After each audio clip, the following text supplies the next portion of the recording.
confidence.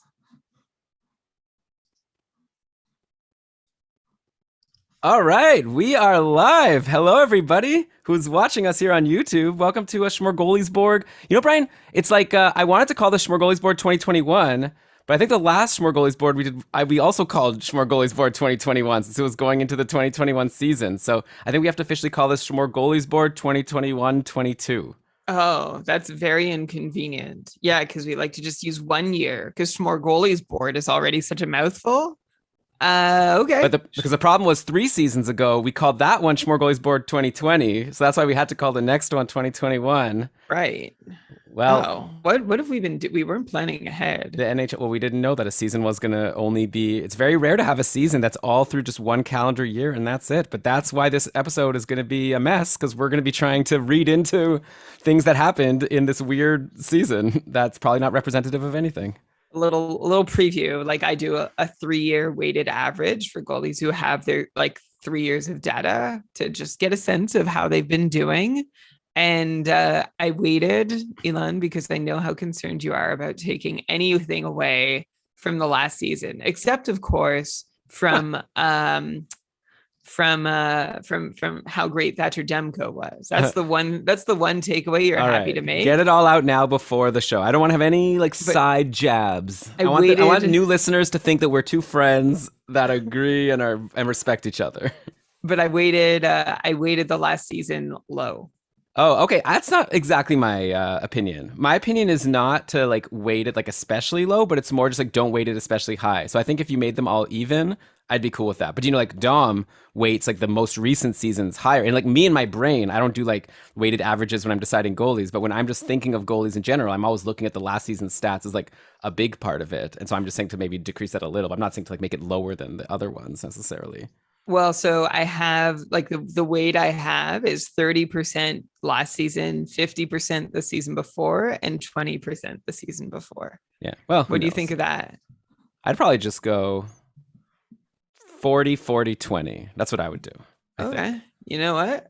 Oh, yeah. It's magic of spreadsheets. Watch. Did you know that there was once a time where spreadsheets didn't exist? Oh. And there'd be an accountant that would be doing the books or even trying to make projections, let's say. Oh. And then someone would say, what if our earnings grow by 30% and not 20%? Then the accountant would be all right, I'll be back tomorrow. And they go home and they have to redo all the calculations. It's crazy, right? This is one of the best inventions. I once heard a podcast about the invention of spreadsheets. There's a person who invented them. That's we should all be having a holiday for this person. It's amazing. This is the second time today you've referenced something in a phone call with me that you learned in a podcast. What was the other one? Recycling. Oh, yeah. I mean, what am I listening to these things for? And hopefully today everyone will listen to this podcast and learn about goalies. All right. So I guess we can start the show. So, Brian, I guess we'll mention a couple, then we'll do a quick explaining why we do tiers. Maybe I'll do that, and then I'll throw to you to explain what you're looking for. The typical blah, what are you looking for when you're evaluating a goalie? And you could do your whole I wanted the team is good and the quality of the goalie, and you could say your spiel. Are you going to do the thing this year about again save percentage and how on the power play it's not as or on the penalty kill it's not as reliable, that whole thing? Is that part of your analysis again this year? Yeah. Okay, so you can say that also at the start. Save percentage. Yeah. So we can knock that out at the start. Not penalty kill. Okay, so you know what? I wish you had told me that already. I'm just giving you a little so I'll go to you and I'll be what are you looking for in goalies? And that's when you'll say the team, the how much of a starter they are and how good they are. And then you could be oh, and when I'm talking about how good they are, I generally like to focus on even strength because that's more representative of the majority of whatever. You know how to talk. All right. Everyone's excited? Thanks for everyone joining, by the way.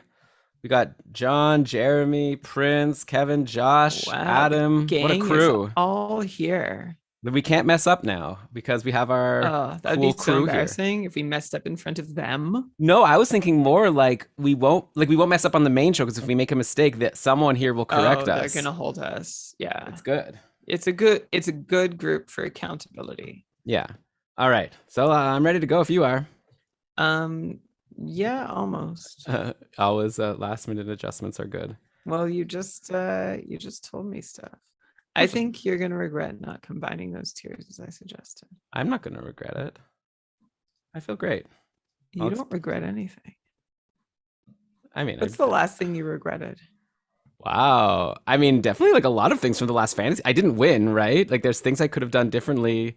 I don't like how I was so nervous about the Leafs only playing 2 games in that week. So I traded John Tavares for Timo Meier and Erik Karlsson to get 4 games from the Sharks. And then the Sharks even had a game canceled in the week that I really cared about. They had a game canceled. And not even because of them. It was like because they were postponing another team's games. Anyway, so the whole thing just like blew up in my face. And like if I would have just not overthought it, I would have probably done better. So that was like, that I have a regret, but with every regret, Brian, comes a lesson that I'm going to try to take forward and get better. So I think the lesson for that would have been to listen to Brian, because I think I told you it was kind of a crazy idea. Like I said your logic seemed sound at the end of the day, but like I don't remember supporting it.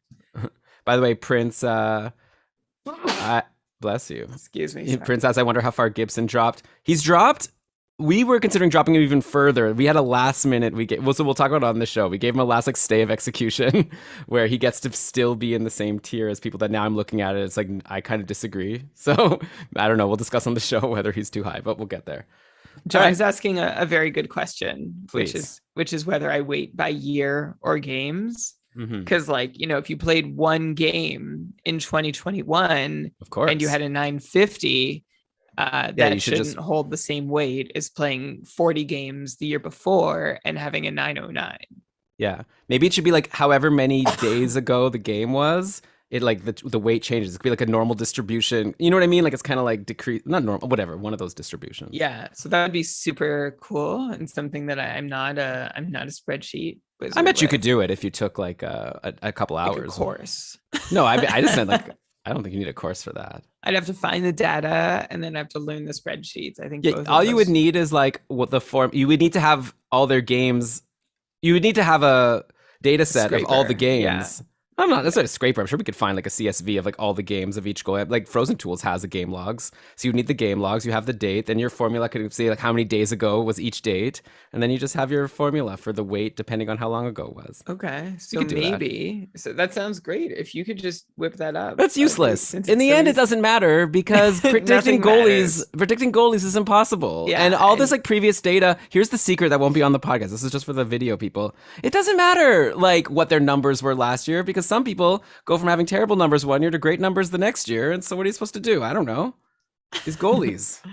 It's goalies. Mike Smith. Look at Mike Smith. End of show. Yeah. We spend too much time looking at Mike Smith.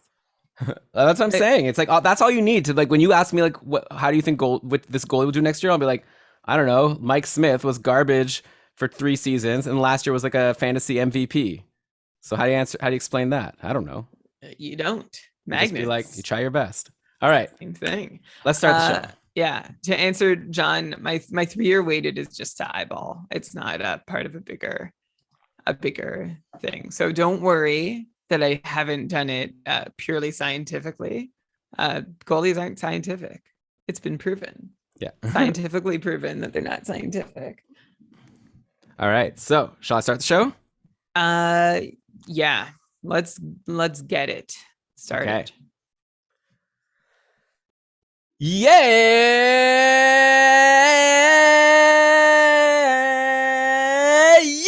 Welcome everybody to another episode of the Keeping Karlsson Fantasy Hockey Podcast, the longest running fantasy hockey podcast in the world, hosted by 2 guys who proclaim this to be the most important Smörgoåliesbord episode we've ever done because we increased the value of goalies in the cupful. I'm your host, Dylan Dabrowski. With me, as always, to break down all of the goalies in the entire NHL and some that might not even play in the NHL next year is the fantasy hockey robot, the poobah of prognostication, the IPP MVP, Brian Com. Hello, Elon. Hello, everyone. Thanks for tuning in to, an annual tradition here at Keeping Karlsson, something we've been doing forever. It's our 1,000,000th annual Smörgoåliesbord episode. Elon, it's funny that you mentioned that we are making goalies more valuable in the cupful, because the way I see it, we've just made them less harmful in the cupful. Of course, the value goes up as a result. By the way, speaking of the cupful, we have 8 tier 7 divisions full. That's all new people coming in. Thank you all for joining us. We're so excited for you to be here with us for our 7th season of the Cupful. We have 28 divisions overall. And as of this moment, 392 of the best and coolest fantasy managers in the world ready to start their engines and get this party started for Cupful Season 7. That number's going up almost as we speak. So we're so excited to get things started. Elon and I, it's like Christmas Eve. We're about to do a whole bunch of things that pretty much kick off the Cupful season this week. Our drafts start on September 20th. They're all slow drafts. It's amazing. If you want more info, cupful.com, KKUPFL, KKUPFL.com. KUPFL, that's not right. KKUPFL.com. That was right. I'm pretty sure I said it right the first time. Okay, I'll get it in the edit. Yeah, for those of you listening for the first time, we're talking about the Keeping Karlsson Ultimate Patron Fantasy League, and the registration deadline is like today. If you're listening to this on Monday, today's the deadline, October 13th. Maybe if you listen to it on Tuesday and you get in on Tuesday, we might be able to squeeze you in. But if you want to play in our league, you got to go register ASAP. It's not too late, depending on when you're listening to the show. So again, cupful.com, it's linked in the show notes, and you'll get all the info. So before we get into goalies, I'll also mention quickly that Keeping Karlsson is proudly presented by DobberHockey.com. They've got articles about goalies all the time and all the other positions. It's a really great fantasy hockey website. And of course, Dobber's released his annual guide, which you're going to want to download, and it has projections for all the players and it updates all throughout the preseason. That's another annual tradition, is getting that Dobber guide. I always love when that comes out. So check it out at dobberhockey.com. But okay, Brian, so let's run through what the plan is for today. What is this exercise that we're engaging in? So we are not just going to give you a straight ranking of every goalie in the league from like 1 to, how many do we have? We have 72 goalies right now, or no, like 65 goalies that we have slated to discuss today.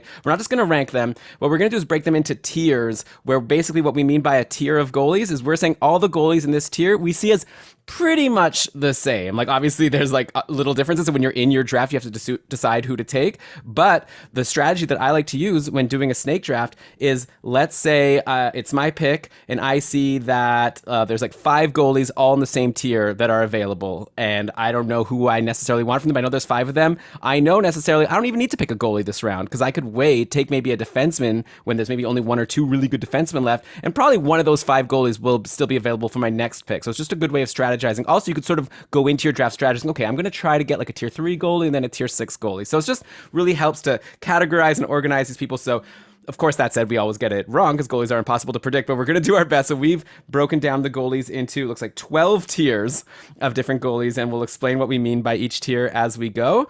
And that is the plan. So before we start actually talking about goalies, of course, Brian, why don't you explain to the listeners what makes us decide which tier to put a goalie in? Like, what are the criteria that separates a great goalie in fantasy versus a bad goalie in fantasy? And obviously you can't just say last year's stats, because who knows? Obviously there's a few things that go into this thinking when we're trying to project for next year. There are a lot of factors to think about when you're weighing which goalie you want on your fantasy team. And this is a big, important deal, right? Especially if you're in a categories league where things aren't so balanced. And let's say goalie categories are 30 or 40% of the total categories. This is something you don't want to get wrong. So what I try and do, the best I can to get it as right as possible, is I look at a number of factors. The first factor I look at is team quality, right? How many wins am I likely to get from my goalie? But more importantly, or as importantly, how good is their team defense? Are they a team known for being really stingy with chances and doing their goalie a lot of favors? Or are they a team that either doesn't have the defensive personnel to play well, or plays this fast and loose and dangerous game and relies on their goalie to save them and hangs them out to dry all the time? So that's one factor. For example, last year, the best defensive team in the league according to expected goals against rates was, drum roll, the Colorado Avalanche. And it wasn't even that close. Even they were nicely ahead of both Dallas and Boston, who rounded out the top 3. And the poorest defensive team in the NHL last season, the one that gave up the most expected goals against per 60 minutes, according to Natural Stat Trick, was the Vancouver Canucks. And the bottom 3 were rounded out by Chicago and LA. So where a goalie plays, and the team they're playing behind, is a big deal, and goes just beyond wins. Because even if your goalie's winning 5-4, sure, you get the win, but you might have some other stats getting blown up. Yeah, and I guess there's two sides to that coin, right? Because on one hand, obviously you want to be having a goalie that's on a good NHL team that's good defensively, but maybe not like too good defensively. Because sometimes you have a goalie on Carolina, like last year with Mrazek or someone. If they only let in 20 shots and he lets in 2 goals, all of a sudden that's not a great save percentage, because the team was like so good at suppressing shots. So I guess you need that sweet spot where they're not hanging their goalie out to dry, where they're going to let in like 5 goals, but you want to have like enough shots coming. Like a Jorkin comes to mind. Like New York's not like so amazing defensively, and Jorkin's a really good goalie, so he's like a good bet because you know those nights where your goalie gives you like 40 saves, those could be league winning, or those could be week winning nights. So yeah, it's a little tricky, but obviously, yeah, in general, you want to have a good team over a bad team if you can, also just for the wins. It's a really good point. It would be really nice. I like it when my goalie faces 25 to 30 shots a night at least. So yeah, when there is a mistake or a lot of power play opportunities that they have to play against, like for the other team, then 1 or 2 goals can be reasonably excused once you have enough volume. So yeah, that's a really good point, Elon, that volume goes along with team quality. Another big piece is pretty obvious, and it's just, is this goalie the starter? Like, what kind of work share do we expect this goalie to see in their crease? Is it an Islander situation where you can pretty much set your watch to Varlamov and Sorokin, at least we think this year, a little spoiler of what's to come, 41 games each? Or is it a situation where, hey, there is no backup who's capable of playing? I'm looking at maybe Nashville with UC Saros and David Riddick, where David Riddick is, of course, capable of playing, but we don't really see him mounting any kind of challenge to UC Saros. So workload and quality, and whether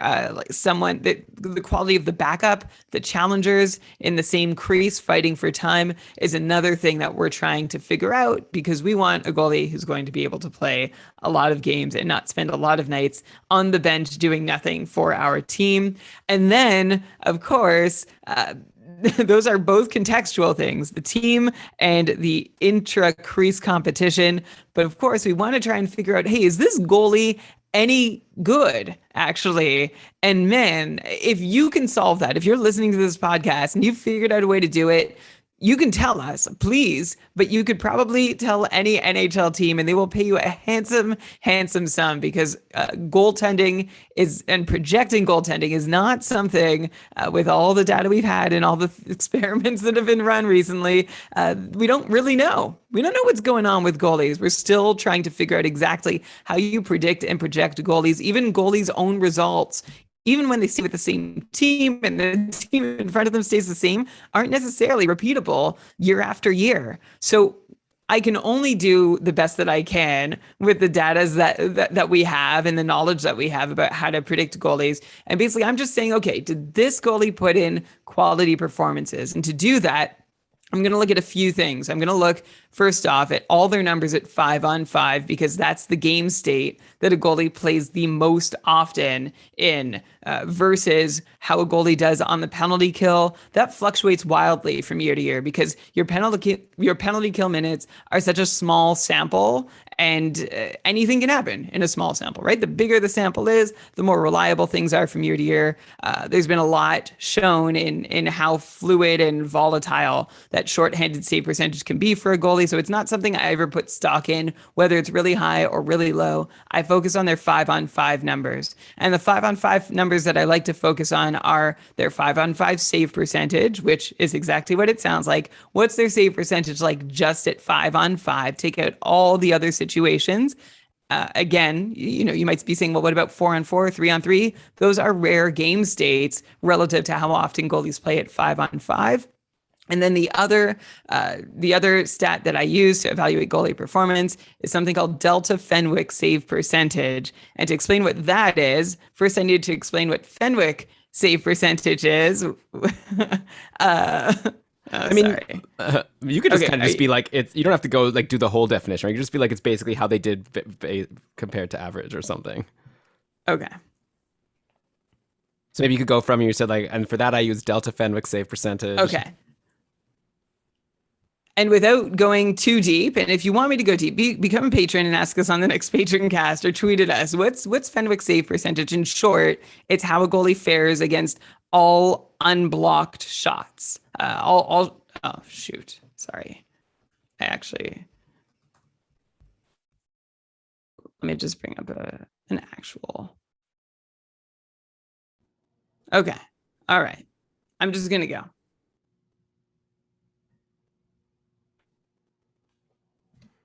Okay. So you're saying you're saying that you're gonna use Delta Fenwick save percentage. Delta Fenwick save percentage. Okay. Okay. Delta Fenwick save percentage. Okay. Man, I was so in the zone. Okay. Delta Fenwick save percentage. And if you're wondering what Fenwick save percentage is, it's a goalie's save percentage on all shots they face, including ones that miss the net, because it gives the goalie credit for, picking the right angle and forcing a shooter to miss. And so I use Evolving Hockey for this. They have their expected Fenwick save percentage based on the danger and the quality of the shots that a goalie faces. And they have their actual, oh my God, sorry. I'm just, I lost a tab and I'm lost. Okay. And they have their actual Fenwick save percentage, and Delta Fenwick save percentage takes the difference between that expected number, which is what we should be able to expect an NHL goalie to put up. That's the number, versus their actual Fenwick save percentage, seeing, okay, what's the difference? So if it's positive, if it's above zero, that means the goalie outperformed what you would expect an average NHL goalie to do, given the same workload of shots and unblocked shot attempts. So that is one way to sort of level the playing field amongst all goalies and try and control for the quality of shots they face, and to take away the argument about saying, well, this goalie, the goalie playing for Colorado has it so easy. His workload is so simple compared to the goalie playing for Chicago. And so Delta Fenwick save percentage helps control for the quality and says, okay, well, let's compare this goalie to the average goalie expected performance in Colorado and Chicago and see how it plays out. So those are all the ways that I evaluate goalie performance and still get it wrong year after year. So Elon, with that said, I'm ready to get into our tiers. Are you? Yeah, I think so. I'll just make a couple quick comments on what you said. Like, as far as the reason why we still kind of get it wrong sometimes, obviously, the Delta Fenwick save percentage is a really great model that Evolving Hockey has made, but obviously it's not perfect. And I'd imagine some shots are harder to face just because of I don't know, if you're on Buffalo and your team is just getting caved in night after night, maybe that puts a mental toll on you. There's so much that goes into hockey, right? It's a very complicated game that we're trying to, glean these numbers out of. I'll also throw one extra category, or I guess factor, that I've been considering when thinking of goalies lately. And you might scoff at me. This is definitely not scientific compared to all the things you've been looking at, but I don't even have a name for this yet, but I'm kind of thinking of it in terms of ability to go on a run and win me weeks. I've just noticed that recently there's some goalies that you've seen them multiple times kind of get hot and just all of a sudden you're winning because you have this goalie. So I'm thinking UC Saros last year just exploded and he was awesome. And compare that to someone I don't know, a good goalie I don't know, Carrie Price. It's been a really long time since he's sort of even when he's playing well, he's not just having these game after game of just really making me feel man, I'm so happy to have this goalie. So I don't know, that's a little bit of an intangible thing that maybe I'll sprinkle in as we go. But Brian, I'm ready to go now, unless you're not ready. Well, I'll throw in one other kind of intangible that still is really valuable, especially in fantasy, because a lot of the times when we're trying to decide whether to start a goalie or not, the bottom line is sometimes, how dangerous is this guy to my rate stats? How badly can he blow me up?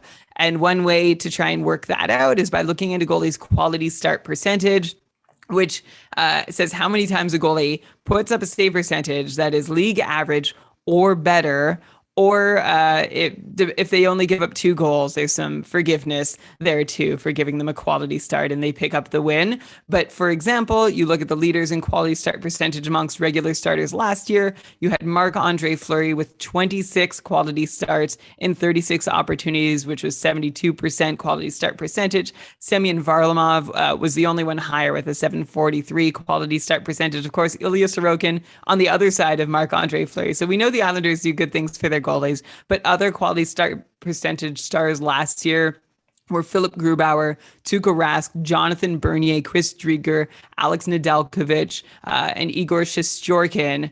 And then, of course, there were several duds too, like Mikko Koskinen and James Reimer, Aiden Hill, Ville Husso. These guys were likely to blow you up if you dared start them. And actually, way, way, way at the bottom, you've got guys like Freddie Anderson and Carter Hart, which just speaks to how difficult an errand it is to project goalies. But here we are, Elon. I am ready to do my best. Yeah, let's do it. And also, like, someone like Carter Hart, who we'll get to soon, like, he had a rough time last year, and it was a weird season last year, so we're also going to maybe be a little more forgiving of a goalie like Hart, who had to just play all the time because Philly didn't have another option and couldn't give the guy a rest. But okay, let's finally get this started. Okay, by the way, Kevin suggested that for my, like, ability to get hot thing, flammability. The flammability score is this, like, thing that I come up with in my head, so I'll try to bring that up at some point. Thanks, Kevin. All right, so we've talked for like 15 minutes, and we haven't actually gone into analyzing any goalies, so I guess we might as well get started with tier 1, the most obvious goalie tier, because we only have one goalie in this tier. There's one goalie that to us stands out above all the rest. It is, of course, Andrei Vasilevskiy. He has it all, right? Great team. They've just won 2 cups. He had 31 wins last year in 42 games. So it's like over 75% of the time, this guy's like winning you a game when you start him. 925 save percentage last year. He played 42 out of 56 games for Tampa. I know a lot of people might remember that last weekend of the fantasy playoffs where Tampa played Saturday, Sunday, and he didn't play. So that was a bit of a bummer. But aside from that, leading up to there, he was playing all the frickin' time. And I don't see that changing. Now the backup is Brian Elliott instead of Curtis McElhinney. So it's not as if it's that big of a difference where they're going to be able to go like closer to 50-50. So Vasilevskiy, the best goalie you can get. To me, it's not even close, not even a conversation. If you want to reach for a goalie in fantasy in the first round, he's the one you go for. He's the only one I think you can justify going for in the first round. Andrei Vasilevskiy is the no doubt starter this year. He's in a league of his own, and we had him in a league of his own last year too, so we'll pat ourselves on the back just a little bit for doing that. But as you mentioned, Elon, he's on a great team. He seems to be in the prime of his career. He's putting up performances, not just that we haven't seen from him before, but that we haven't seen from NHL goalies very often at all over the last decade or even 2. He has been handily in amongst the league leaders in Delta Fenwick save percentage the last couple seasons, and also 5-on-5 save percentage, especially last year. A few years ago, I had decided that Andrei Vasilevskiy may just be average based on what his numbers had been over the course of the years, but he has absolutely blown the top off anything that was trying to contain him into any kind of average box. Andrei Vasilevskiy is the tier 1 goalie who is peerless in the NHL so far as we're concerned. And yeah, if you need a goalie in your league, he is somebody worth grabbing in your draft early, with the usual caveats that goalies are more volatile than skaters. But if you're ready to go big on one goalie, then Andrei Vasilevskiy should be the one. He's been going really early in our Cupful mock drafts. Elon, he's going 8th on average overall. Yeah, and I used to be the type to say don't even take a goalie in the first round because you never know, but I think he's the one exception where now, like, I would be comfortable taking Vasilevskiy, especially if the format of my league, like, really favor goals, like you were saying in the intro. Like, if there's, like, a lot of categories, then might as well just go with Vasilevskiy and win all your goalie categories as often as you can. All right, so tier 2. This is a tier, we have 2 goalies in here, which is basically, you're not Vasilevskiy, so you can't be in tier 1, but basically goalies have just been either like really good for a while, just on a great team, like you're like comfortable with this goalie, so it's kind of like 2 different situations. And so we're talking about Connor Hellebuyck and Robin Lehner. That's who we decided to put in our tier 2 for next year. Hellebuck's like maybe not even on the most amazing team, but he won the Vezina a couple years ago. Last year, like overall, it wasn't even like that amazing in terms of his raw save percentage, like a 916 save percentage. But again, weird COVID season. He had to play probably more frequently than you would have to. So I'm going to give him a little bit of a break there because he's clearly shown that he's like an awesome goal. He's going to get a lot of volume. He like himself helps Winnipeg win games. So that's why I like him in tier 2. And then Robin Lehner, he actually also didn't have, this is kind of interesting, right? In our tier 2, we have 2 goalies who didn't have the most amazing seasons last year. Lehner only a 913 save percentage, but with Marc-Andre Fleury out of the picture, we've seen how good Lehner can be, and now he's the for sure number 1 goalie on Vegas. I bet a lot of people listening might not even be able to guess who the number 2 goalie on Vegas is. So it's Laurent Brossoit, who is definitely someone who used to back up Connor Hellebuyck, and so we saw how many games Hellebuyck got, so you'd think that Lehner is going to get a similar workload, and I just think these are 2 goalies that you can just like draft and set your watch to and be like, these are really good goalies on good teams, and they're going to win games. They're going to get a lot of saves. What more do you want? Well, I'll tell you what I want from them this year is that for Hellebuyck and Leiner to really remove all doubt from our minds that they could falter, which is hard for any goalie to do. Vasilevskiy is the only one who's done it in our minds at the moment. But Hellebuyck and Leiner both have this recent history of elite seasons and elite performances, just checkered or sprinkled in with moments of uncertainty. Hellebuyck now, to his credit, 2 of his last 3 seasons have been off the charts, really good. And he's someone, like Elon, you mentioned, his numbers aren't that great.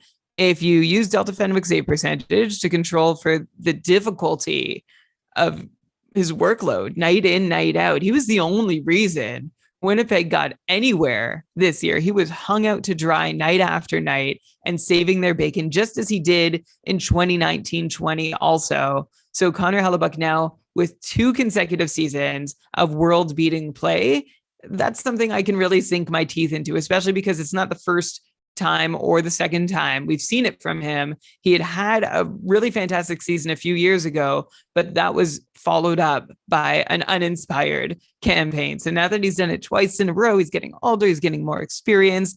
I want to believe that Connor Hellebuyck is not going to let us down again now that we're putting our faith in him. And I feel the same about Robin Lehner. I love that he's playing for Vegas, a team who we know will do good things to protect him. He's someone who's succeeded in very protective environments, like in Long Island when he was splitting starts there, and in very unprotected environments when he was splitting starts with Corey Crawford. My only concern with Lehner in Vegas is we haven't seen him take on his starter's workload since back in 2016-17. The counterpoint to that is when he started 58 games that season for Buffalo, he put up a .920 save percentage. So I am hopeful that Robin Lehner can get back to that previous height as a starter you could rely on most nights to do good things for your fantasy team. So that's what I see with Lehner and Hellebuyck, 2 goalies who have given us every reason to believe that they're amongst the world's best goalies, but we're just looking for a little more consistency and to feel confident that we're not about to be let down, which is why, again, they're a step below Andrei Vasilevskiy. Yeah, I guess Vegas also is hoping that Lehner can handle the starter's workload. I still don't 100% agree with their decision to trade Flurry for nothing to free up that $7 million to then get Dadonov and whoever it was, Matthias Janmark, whatever. I think that covers the $7 million. Well, and re-sign Alec Martinez. Well, that one I agree with, but they could have still re-signed him. Anyway, whatever. We don't need to debate that. We hope that Lehner's up to the task. We have him in tier 2. He's been going as like the second or third goalie in all of our mock drafts. I guess always the third goalie. It's basically always been Vasilevskiy, then Hellebuyck, then Lehner. So I think it makes sense. Let's go to our next tier of goalies now. So we're still obviously in like really great goalies. You'd be happy to have any of these guys as the number 1 goalie in your league. Here's a tier. Brian, we actually, I think, debated a little bit about whether we should make this a bigger tier or leave it as a smaller tier. But for now, we're leaving it as a smaller tier. By the way, if you don't need to be like at home scrambling and taking notes. If you go to keepingkarlsson.com/goalies after you're done listening to this show, maybe don't go right away because you'll spoil it. But we'll have all the goalie tiers all laid out for you nicely. But okay, tier 3, we've got 3 guys here. Number 1, Igor Shesterkin. Okay, this guy has had such an amazing career overseas in the KHL. He came to the NHL, had that amazing end to 2019-20. Then last season, he came in as the starter, and people were excited about him. And I know it wasn't like the best start to the year, but Shesterkin really got hot. And by the end of the season, he was having really great starts, like game in, game out. Actually, he even had a .922 save percentage in the first 9 games. I don't know, maybe that's just a memory of mine. He actually maybe slowed down a little bit at the end of the year. But again, last year was weird. He had to play more often than usual. I think in a normal season, Shesterkin's really going to shine. The Rangers also are a team on the ups. Like, I don't know, they did some questionable things in the offseason, of course, going for toughness. I don't know, we'll have to see how that helps out with Shesterkin. But either way, they still have Lafreniere and Kakko and all these guys who should hopefully only get better. And so he's going to be probably a volume goalie. We've seen he's so talented. He's on a good team. So how can you not like Igor Shesterkin? So Brian, do you want me to move on and discuss the other 2 guys, or do you want to just go one by one here? I guess I'll just comment quickly on Shesterkin, which is he's someone who doesn't have the biggest track record. But like you just said, Elon, in our minds, he's like this super goalie, right? Based on, remember all those stats when he came out of Russia, all the shutouts he was accruing and all the wins, and just how he's been so dominant at every level. And then he came in his first NHL appearances, went 10-2 with a .932 save percentage as a 24-year-old in his first play in North America. Quality start 75% of the time. And he followed that up with a pretty good performance in 35 games last season too, with a .916. So even though Jorkin isn't somebody who has the longest track record, usually I demand some kind of track record from a goalie, but Jorkin is kind of on the fast track in our Smörgoåliesbord tiering system, just because of how decorated his career history is and how quickly he did show he was up to the challenge in the NHL. Yeah, so Shesterkin, I definitely don't have doubts about. He'd be a great guy to get, especially if he falls like to the bottom of tier 3. Maybe some other goalies go ahead, like maybe a Marc-Andre Fleury, who we'll get to in a little bit, might go ahead just because he had that great year last year. So if Shesterkin falls, you might get really good value there. So okay, continuing with our tier 3 goalies, we have 2 more. Here's a guy who, again, didn't have the best season last year in Arizona and had some injuries. Darcy Kemper, I'm talking about. But before that, he had 3 years in Arizona where he was just lights out amazing, winning people weeks in fantasy. He had the flammability factor that I'm talking about, where we've seen him get hot. And of course, now he's no longer on Arizona. He goes to Colorado, a team that had probably one of the most valuable goalies in fantasy last year, Philip Grubauer. And obviously Grubauer is a good goalie, and we'll talk about him later on. But like, I think a lot of that also just goes to being on this amazing team. Colorado has great defense, like, you know, but also great scoring. So you have a great chance of winning. So it's just, you could really imagine Darcy Kemper. Like, I'm so excited to see what he can do now as the starting goalie on Colorado. There is Pavel Francouz in the picture. And, you know, we've heard that he's good. He had a good rookie season. He's already like over 30 and he's missed a year with injury, so I'm not ready to like just assume that Francouz is going to come in and like steal the job. But, you know, something to keep in mind, which is why, again, we're in tier 3 here. But Kemper, a great situation in Colorado, and, you know, people have been taking him high in the slow drafts as well. You know, here's one thing actually I like about Darcy Kemper. He's like an inspirational story, right, Brian? Because when we started keeping Karlsson, I remember way back, this is like 2013 or 2014, and you were talking about him on Minnesota as like this like really good goalie, and you were like excited about, hey guys, pay attention to this Darcy Kemper guy. I think he has something. And then you talked him up a bit, and then he went into like this like tailspin for a couple seasons where he was just so bad. Like, I remember you were so mad at him. I think like at one point you like pinned one of your seasons on him. Like, I don't remember exactly what it was, but you traded for him, or like it was a really critical ad. He totally let you down. He stunk the next year. Then we had this like narrative for a while of like Darcy Kemper's garbage. Then all of a sudden he goes to LA and then to Arizona and becomes a superstar again. That's an inspirational story, you know, to all the people who played in the Keeping Karlsson Ultimate Patron Fantasy League last year and came in like 13th or 14th in your league, and then you still signed up this year. I just want you to know, I see you and I respect you, and I think you may just have that Darcy Kemper upside. Just because you had a bad year doesn't mean next year. I really like someone. It's easy to like keep playing, you know, when you're doing great, but Darcy Kemper and these patrons are people who, you know, had a rough time and are ready to come back and prove the doubters wrong. So how can you not like Darcy Kemper? And I like him for next year. So maybe that was a long-winded to say that's why he's in tier 3.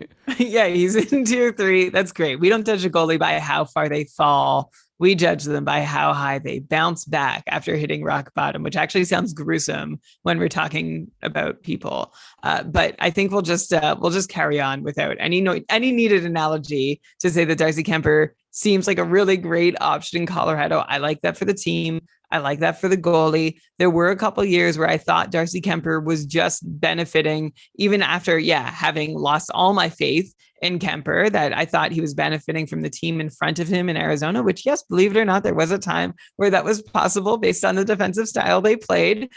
But I think Darcy Kemper resolved all of those concerns up until last year when he had a really weak season. We know, though, it was hampered by injury and things in Arizona were just kind of messy on the whole. That was easily his worst NHL season since becoming a legit starter. The years before that, 928, 925 save percentages, and then 920 the year before. So Darcy Kemper has been good enough for long enough. I'd say my one concern and my one hesitation, and my one concern and my one hesitation of having him in this tier is we talked when Francouz and Grubauer were the tandem in Colorado that Grubauer was vulnerable to Francouz taking over the job.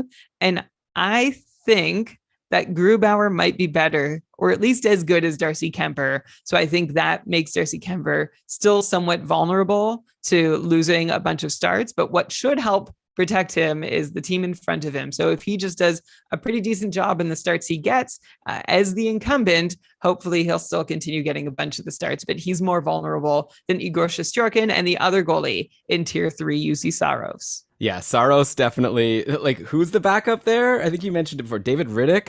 So David Riddick. Nashville is really going all in on Saros. And hey, why not after last year, right? Like, he was injured for a bit, didn't have the best start. But, like, when he came back from his injury, he was on fire. He, again, flammability factor out of the roof. I would always call this the Saros factor. Based on, like, I added him out of free agency, and he was just giving me, like, 15 fantasy points, 14 fantasy points, like game in, game out. This guy was like a rock star for me.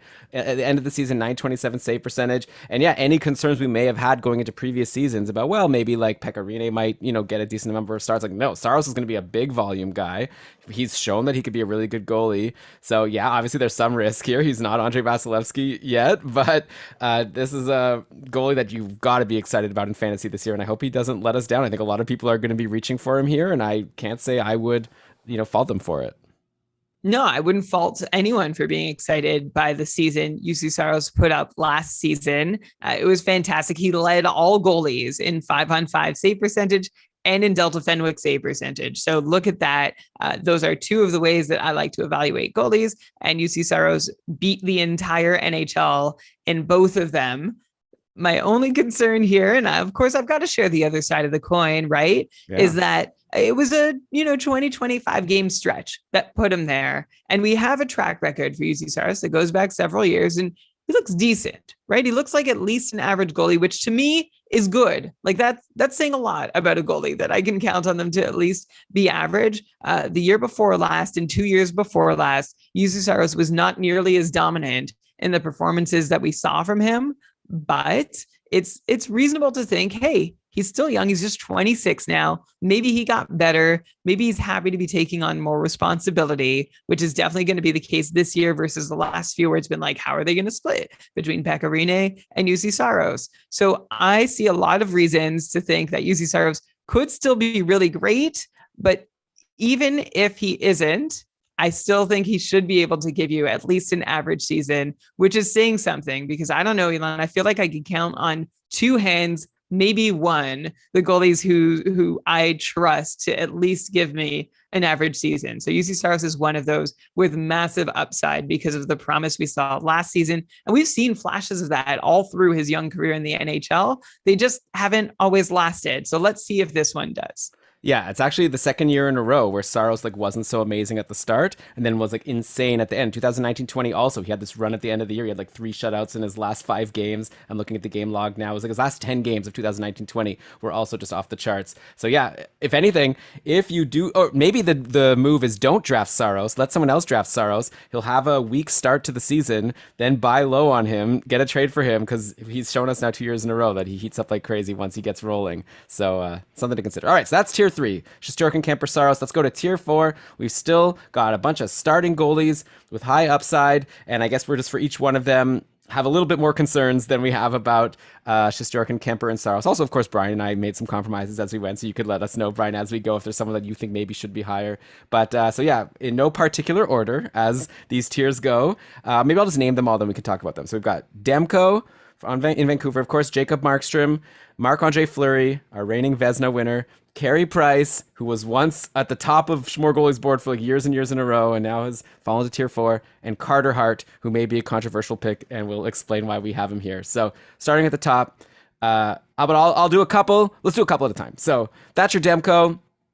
This is one that I guess I've taken some heat for. I actually posted my off the top of my head Smörgoåliesbord tiers on Twitter a week ago. Someone just asked when are you guys doing Smörgoåliesbord? And I decided here's what I'm thinking right now.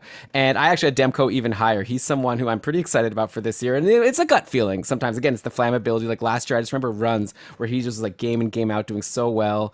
He didn't start great, but again it was a weird season, and Holtby was there, and so maybe he wasn't able to get on as much of a role. Vancouver is a team that they're going to play him a lot. I think Yaroslav Halak is the backup, and Halak is not the guy he used to be. So I think there's Saros upside in terms of just he's the guy. He's going to play a ton. He, I think, has the ability to go on lots of runs. And also, but again, this is something I think Brian disagrees with me about, but I think Vancouver is going to be better next year. I think they've made some improvements. They got Connor Garland and OEL basically for free in terms of actual player quality. Like, obviously, they had to take on bad contracts, and there's the whole money side of it. But in terms of just like improving the team, they get these two guys. And I know Oliver Ekman-Larsson isn't the defenseman he used to be, and he's definitely not worth the whatever $9 million that he's getting paid. But he's still like a very serviceable, if not like above average defenseman in the league, in my opinion. I don't know. And then I don't know. So I think Vancouver is going to be good. Also, don't forget Pettersson was like injured last year. Like, it was just Vancouver had a COVID outbreak. Like, it was terrible. Like, I don't know. So that's why I like throw out a lot of the stuff about how bad Vancouver was last year. And I'm really excited to see them bounce back a little bit. Like, I'm not saying they're like a conference finals team like they were like a couple of years ago when they had that really good run, but I think that they're better than people think. So that's why I like Demko here. And then Markstrom is the guy who Demko used to be in a tandem with. He goes to Calgary. Last year was a bit of a bumpy year. He started really great. Then he was weak at the end. He got hot again, after that. But overall, not a great season, 904 save percentage, but he's got a long track record. He's the sure starter, the backup on Calgary. Some teams this year, I don't get it, Brian, just like decided we're not going to have a backup we can rely on. Like, the backup on Calgary this year is right now Dan Vladar, a guy who played 5 games last year with Boston and had an 886 save percentage. So anyway, we'll see. Markstrom's going to play a lot. And again, a lot of these rankings just come down to I want a goalie that I could rely on to at least play, and we've seen that he can be good. So that's why I think Demko and Saros both belong in tier 4, though there's reasons that we've also explained why we don't have them higher. Okay. Yeah. So the reason that you don't have Demko higher in these tiers is because I stopped you from putting him higher in these tiers. Demko in tier 4 is our compromise. I'd actually have him in the next tier, paired with someone like Mike Smith. Even though I think his upside is better than Mike Smith, I think he's likelier to do better than Mike Smith. But Thatcher Demko in tier 4 is just a little rich for me because, Elon, we disagree on the quality of team that Vancouver is. I definitely like the addition of Connor Garland. And yeah, bringing in OEL on the back end might help. But they lost, Alex Edler. It was like a shell of Alex Edler they lost. And they lost Nate Schmidt. That's pretty big. And that leaves them on defense. Their core is Hughes, Myers, Ekman-Larsson, Travis Hamonic, Olli Juolevi, and Tucker Poolman is the depth chart that I'm looking at right now. And it doesn't inspire a whole lot of confidence, especially when you also look at their bottom 6 and think, what's going to happen when those bottom 6, like those 2 bottom lines 3 and 4, are on the ice for, not half the game, but a chunk of the game. They're going to have to survive, although the Canucks did add Jason Dickinson to help sort of helm that third line and make it steadier. So look, I hope it works, but I'm just really concerned. And while you say that Demko has high flammability, I see that as a positive and a negative. Like, things he could get like flaming hot, or he could go up in flames. He had a really great season last year because of especially considering all the challenges that were going around that team with COVID. He had a really super hot run, but it was also the first time in his admittedly short career where he's performed above his expected Fenwick save percentage. So for me, that's something that just doesn't scream sure thing tier 4. I want to make a big bet on him. I think he's a fun bet to make, but I don't think he's a very safe bet to make. Brian, here, let me ask you this. Do you think our patrons are smart? I think our patrons are brilliant. Well, looking at the mock ADPs, so we've been doing a bunch of mock drafts, and the amazing Kevin Hebert, who was on the last episode, again, great job, Kevin. So he's been compiling the stats, and I'm looking at the top goalies in terms of their ADP, average draft position: Vasilevskiy, Hellebuck, Lehner, Saros, Jorkin, Kemper, then Thatcher Demko. Right there as the next goalie, just like on our list. So I'm just agreeing with the patrons. If you want to be all counter and say that they're dumb, that's okay. But I think that Demko's pretty locked in. I think like tier 4 isn't the biggest swing. I'm not saying tier 3, but I think tier 4 seems fair. But let's talk about some of the other goalies, and then we could like maybe compare them. So I guess you're saying you think Markstrom is a better bet than Demko, even though last year Markstrom had a much worse save percentage. But Well, yeah, exactly. Last year, things looked a lot worse for Markstrom, and Calgary looked lost a lot of the season. But the 2 years prior, Markstrom had very, very solid numbers, enough to convince a lot of people that he's the goalie Vancouver should have held on to a little longer while they brought along Demko and DiPietro. And so obviously we just have to hope that Demko's ready for showtime, but we know that Markstrom already is. And here's the kicker for me. Jacob Markstrom is going to play for a Daryl Sutter team in Calgary. And we saw with the dynasty LA Kings that Daryl Sutter coached how stingy they are and how good, they can make their goalies look like Jonathan Quick. I think Martin Jones was around at the same time that Daryl Sutter was still in the picture. I should have had something to fact check later. But Daryl Sutter makes his goalies look good. They play tight defensively. They try not to make any mistakes and just pounce on the one or two that their opponents make.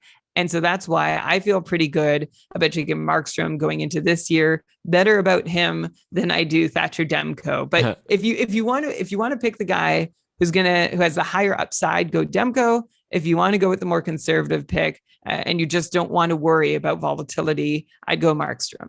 Yeah, well, I'm playing it safe. I'm putting them in the same tier because this is Smörgoåliesbord, so I don't have to pick. Even though I probably would take Demko, but like I think that they're very similar in terms of how I view them. And I would probably, if I'm doing my draft, again, I'll let someone else choose between them. I'll take the second one, and in the meantime, get maybe a better skater that I drafted earlier. So anyways, okay, finishing off this tier, we still have 3 more goalies. So Marc-Andre Fleury is an obvious one. People are probably even thinking like, why is he in tier 4? He just won the Vezina at a .928 save percentage on Vegas. And obviously the response to that is, I guess, twofold. Number one, he's not getting any younger.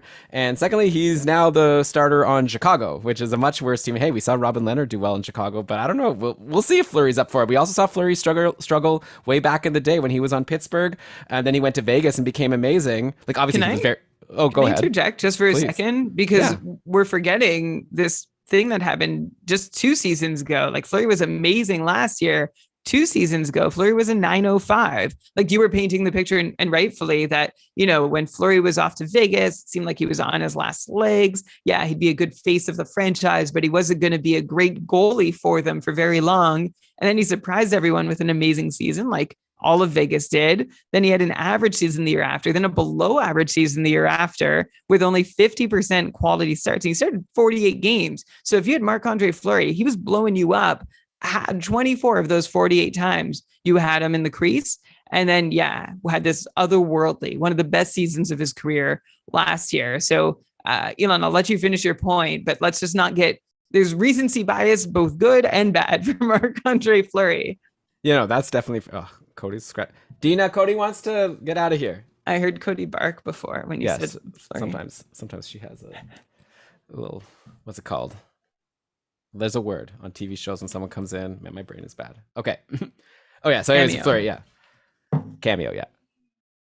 Yeah, Brian, I definitely don't disagree. Like, Fleury is just someone that we can't put lower because of the season he just had. I don't think I'm personally going to be reaching for him in fantasy drafts. Obviously, if he falls far enough. I also think it's not outside of the realm of possibility. Like, definitely I expect Fleury to be the starter. Don't get me wrong. But, like, Kevin Lankinen had a really good season last year, especially at the start. He kind of fell apart at the end. But again, this is like Carter Hart, who we're going to get to in a sec. He was just having to play all the time. And you're a young goalie. And it's like the crazy schedule. Like, it's hard to be able to, you know, keep up playing so well all throughout a season like that. But, you know, Lankinen showed that he can play well even on this weak Chicago team. I don't know if Fleury can play so well on this weak Chicago team. Maybe like they're actually similarly as good with each. Maybe they're actually similar in skill at this point. So we'll have to kind of see. Like Fleury, we've obviously seen him on a really good Vegas team. There's another cameo from my dog Cody. But yeah, I just think that there's a small chance that Fleury can lose some stars. I'm not saying he's going to like be the backup, but maybe it could be a little bit closer to like a Varlamov and Sorokin situation than maybe people are willing to expect, which makes him a little bit, you know, like none of the other goalies in this tier have that problem. Maybe you could say Carrie Price and Jake Allen, but I don't know. So anyways, Fleury's here in tier 4, but we've given reasons to be a little bit concerned. Okay, Carrie Price. This is like, I don't know, like he was bad last year and then he was amazing in the playoffs. And so like, what are we supposed to do? Clearly he has the ability to be an amazing goalie because we saw him lead the Habs to the Cup finals, like on his back. But also he had a .901 save percentage last year. So I don't know, at the end of the day, clearly he's good still. Like he has the ability to be good. I like the idea of Jake Allen being there so he doesn't have to play like so much. And Montreal, I think, is a strong team. Like, I think they have a lot of depth. I think, well, obviously, we saw them go to the Cup Finals. I don't think they're that good, but I think they're going to, you know, challenge for the playoffs at the very least. Maybe make the playoffs. So they're in a tough division. Anyway, so yeah, Carey Price seems like the kind of goalie that might get taken too high if people are just basing it on the playoffs, in which case I'll be like, no, thank you. But if he falls far enough, you got a starting goalie who has the capability to have that flammability factor like we saw all throughout the last playoffs. So I don't know. I would have felt too bad putting Price outside of this tier, even though his save percentage was weak. And speaking of goalies who had weak save percentages, we're rounding out the tier with Carter Hart. who was absolute garbage last year. But don't forget, going into last season, people were talking about him as like maybe one of the top goalies you could have in fantasy, like in dynasty leagues, especially. People were like, Carter Hart's like the number one guy, the heir apparent on this like Philly team, which was strong. Like just last year was so weird. And I'm like, I did my interview with Charlie O'Connor, who was, he's the beat writer for Philly. And he basically said that he's not worried about Carter Hart. Like, I guess now we'll have to see what kind of resilience he has to bounce back from this tough season. But obviously Philly has a lot of faith in him. Like he's their sure start. They have Martin Jones as the backup. Like I guarantee to you that Martin Jones isn't stealing a lot of starts from Carter Hart. Hopefully he could be decent enough that Carter Hart doesn't have to play like back-to-backs and play like, 5 times in like 10 days or whatever. But I think Hart is a swing. Like obviously we saw last year how bad it could go, but I'm not that worried that it'll happen again. I think at the end of the day, you might still have yourself a goalie on like a decent team that's going to play a lot and has the ability to put up a solid save percentage. So that's why we have Carter Hart in this tier, though definitely a bigger risk to me than Thatcher Demko or Jacob Markstrom or Marc-Andre Fleury and even Carrie Price, but maybe higher upside. I don't know. Yeah, I'm going on the record here, and I did suggest like our tier 4 and tier 5. I had to take just like tier 2. I feel like tier 4 and tier 5 could be combined. I'm having some regrets here about our tier 4 with Flurry and Price essentially being legacy ads here. Flurry because of his recent Vezina and Price because of a playoff performance. We know that those aren't things to hang our hats on, especially with the numbers we've seen. Like Carrie Price has been average ish, and like you said, just a 901 last season. He didn't play a ton in the regular season. He only had 25 starts, and 6 of those were really bad starts, which means he had a save percentage below 850. And that's one of the reasons his save percentage overall was as low as it was at 901. He just had some really, really low lows that dragged him down. It still was a bad season on the whole, and it didn't inspire confidence. And yeah, we'll see when we get to tier 5, Elon, but now I'm starting to think there are a few guys that I want, that I feel more confident in than Flurry and Price and even Carter Hart, who, yes, I still believe in. I am with you and Charlie O'Connor, who say last year is a write-off for Philly. We're not going to judge anybody too much based on what they put up. Carter Hart has been good in his career so far. He's still just getting started. Last year was a total train wreck, and I'm willing to just write it off. But going into last year, we were super excited about the potential he'd shown. And so I am just pretty much rewinding the clock to how we felt about him then, but with one little tick against while we think of it. That's just in the back of my mind. That's like, yeah, so my optimism about Carter Hart can't go unchecked by how poorly the last season went, but I don't want to put a ton of stock into it. So that's why Carter Hart is where he is, with Demko, Markstrom, Flurry, and Price in tier 4, which honestly, if you asked me, if my tier 1, 2, and 3 goalies are gone, I would just let someone else draft these tier 4 goalies and then wait for tier 5, because I don't want to reach for these guys in tier 4 because I don't think they're that much better as options for my fantasy team than the tier 5 guys we're about to go through. All right, so let's get to tier 5. Maybe as we go through, you can bring up which goalies you think you'd potentially rather have over like a Carrie Price or a Marc-Andre Fleury or a Carter Hart. So we'll get to tier 5 and the rest of our Smörgoåliesbord goalies in just a sec. You're listening to Keeping Karlsson. All right, we are back. So to recap, Vasilevskiy tier 1, Hellebuck and Leonard tier 2, Jorkin, Kemper, Saros tier 3, and then Demko, Markstrom, Flurry, Price, and Hart in tier 4. Now we're getting into a tier 5 where Brian is already teeming with regret, thinking that maybe that some of the tier 4 and tier 5 goalies are similar enough that they shouldn't be separated. So let's go through them. Tier 5 is going to be more starting goalies who some of them have done really bad recently. Some of them have done really well recently. So overall, they make up like a mishmash of goalies that still should be relatively reliable for you in fantasy. First one is like an outlier. It's like we couldn't even figure out which tier to put this guy in, and that's Semyon Varlamov. We have him in tier 5 just because the sense is, like, Ben just did an interview with Arthur Staple recently, and Arthur Staple was saying he thinks that the Islanders are gonna, at some point soon, probably next season, start to get ready to have Ilya Sorokin start to take over as the starter. That doesn't mean Sorokin's gonna be the starter next year, but there's only one more year left in this Varlamov contract, so it's time to like get at least up to 50-50. And so how high are you really gonna draft a goalie that's potentially only gonna play 50% of of the games. That said, every time Varlamov does play, it does seem like he's gold, right? He had a 929 save percentage last year. He won 19 games out of his 36. So I don't know. I'm happy to have him here in tier 5, but some of the patrons in our mock drafts have been taking him a lot higher. And I can't argue with it, right? Because sometimes maybe the volume, especially if you're in like a categories league, where maybe, you're focused more on just having a really good rate stats, like save percentage and goals against average. Maybe if he plays a little less, whatever. He's like helping you win those categories. So maybe it depends a little bit on league format. But yeah, so Varlamov is here, and I feel like you can make an argument to put him in tier 3. And I'm not even going to argue with you, but I'm just going to say I'm worried about him not playing as much to be worth it, like compared to like a Jorkin or a Kemper. So that's why Varlamov's here. Yeah, and I'll just throw in, if you're in a categories league, your minimum start is going to be a big determining factor to how valuable Varlamov can be. If you only need 1 start a week in your format, then honestly, Varlamov jumps way up to the top. I would happily start Varlamov, sit on his rates. I don't care about wins and saves, and hopefully they're not huge factors, but he's going to get you save percentage and goals against average almost like more often than not by getting just 1 start a week. If you need more volume, yeah, you're going to be in trouble. If wins are worth a lot, yeah, you're going to be in more trouble than the other situation with Varlamov. He's still going to be good, but you just need to figure out how much volume you're looking for from a goalie, and that's how much you should value Varlamov. If you don't need much volume at all, big value. If you need a lot of volume, then his value drops. Varlamov, volume, value. Say that 10 times fast. You did great, Brian. Okay, so the other tier 5 goalies are a lot more straightforward, more like straight up starters.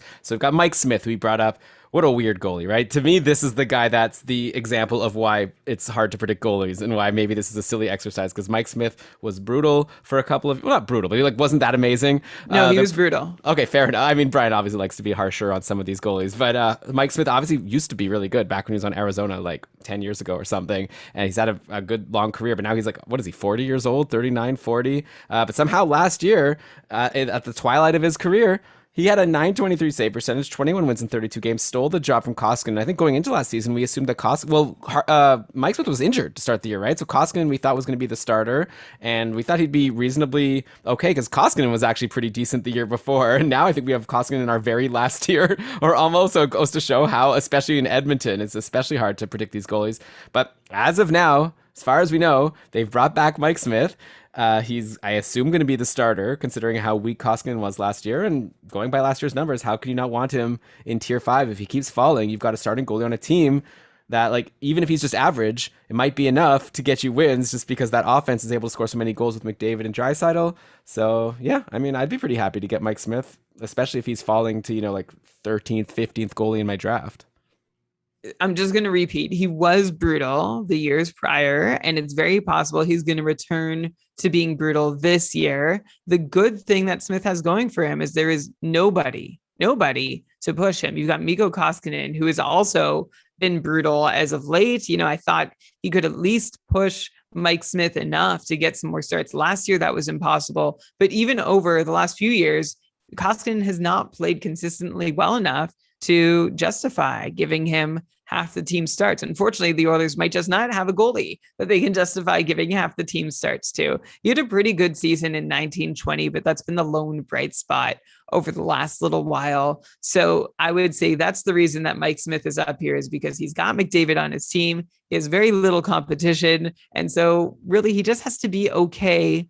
But even that is a tall order for Mike Smith. So you know me, I really don't want him on my fantasy team. He's let me down a lot of times in a lot of different ways. And I am very shy from having been bitten by that. So Mike Smith is in tier 5, but he's not somebody I hope to end up with at the end of any of my drafts. Yeah, and I think actually similar to Mike Smith is this next guy, Jordan Binnington. And maybe some Binnington truthers out there will say that I'm being crazy for saying that. But I think it's a similar situation where I don't know if Binnington is that great of a goalie at this point, but he's on a really good team and he has no competition. So at the end of the day, he's going to get a lot of starts and you can't have him any lower. But Binnington, at least in terms of his raw stats, a 910 save percentage last year, 912 the year before. Yeah, he was really good in 2018-19 when the Blues won the Cup. Not taking anything away from him, but since then, not that great. But St. Louis is a decent team. He's going to get a lot of starts. So I see him as similar to Mike Smith, and obviously he's younger, but I don't know. I think to me it would be a coin flip between if I want Smith or I think actually Smith is a little more vulnerable to lose starts. Like I think Binnington is like the 100% I'm confident he's gonna play the most games, and with Mike Smith maybe I'm like 90% confident he's gonna play the most games for whatever that's worth.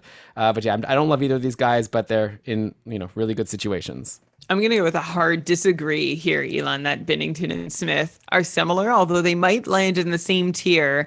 Binnington has been at least average the last 3 seasons, which are the only 3 seasons he's played in the league. And yeah, he was really good in that cup run season. But since then, he's been at least an average goalie. That's decent. I think there's a bad taste in our mouths from last season when Binnington's quality start percentage was just 51%, which is bad, right? You want to believe that the guy you're putting in your crease in the real world or fantasy is going to be a quality player more than 51% of the time. Usually for quality start percentage, you're looking for like around 55%, and then 60% or more is great.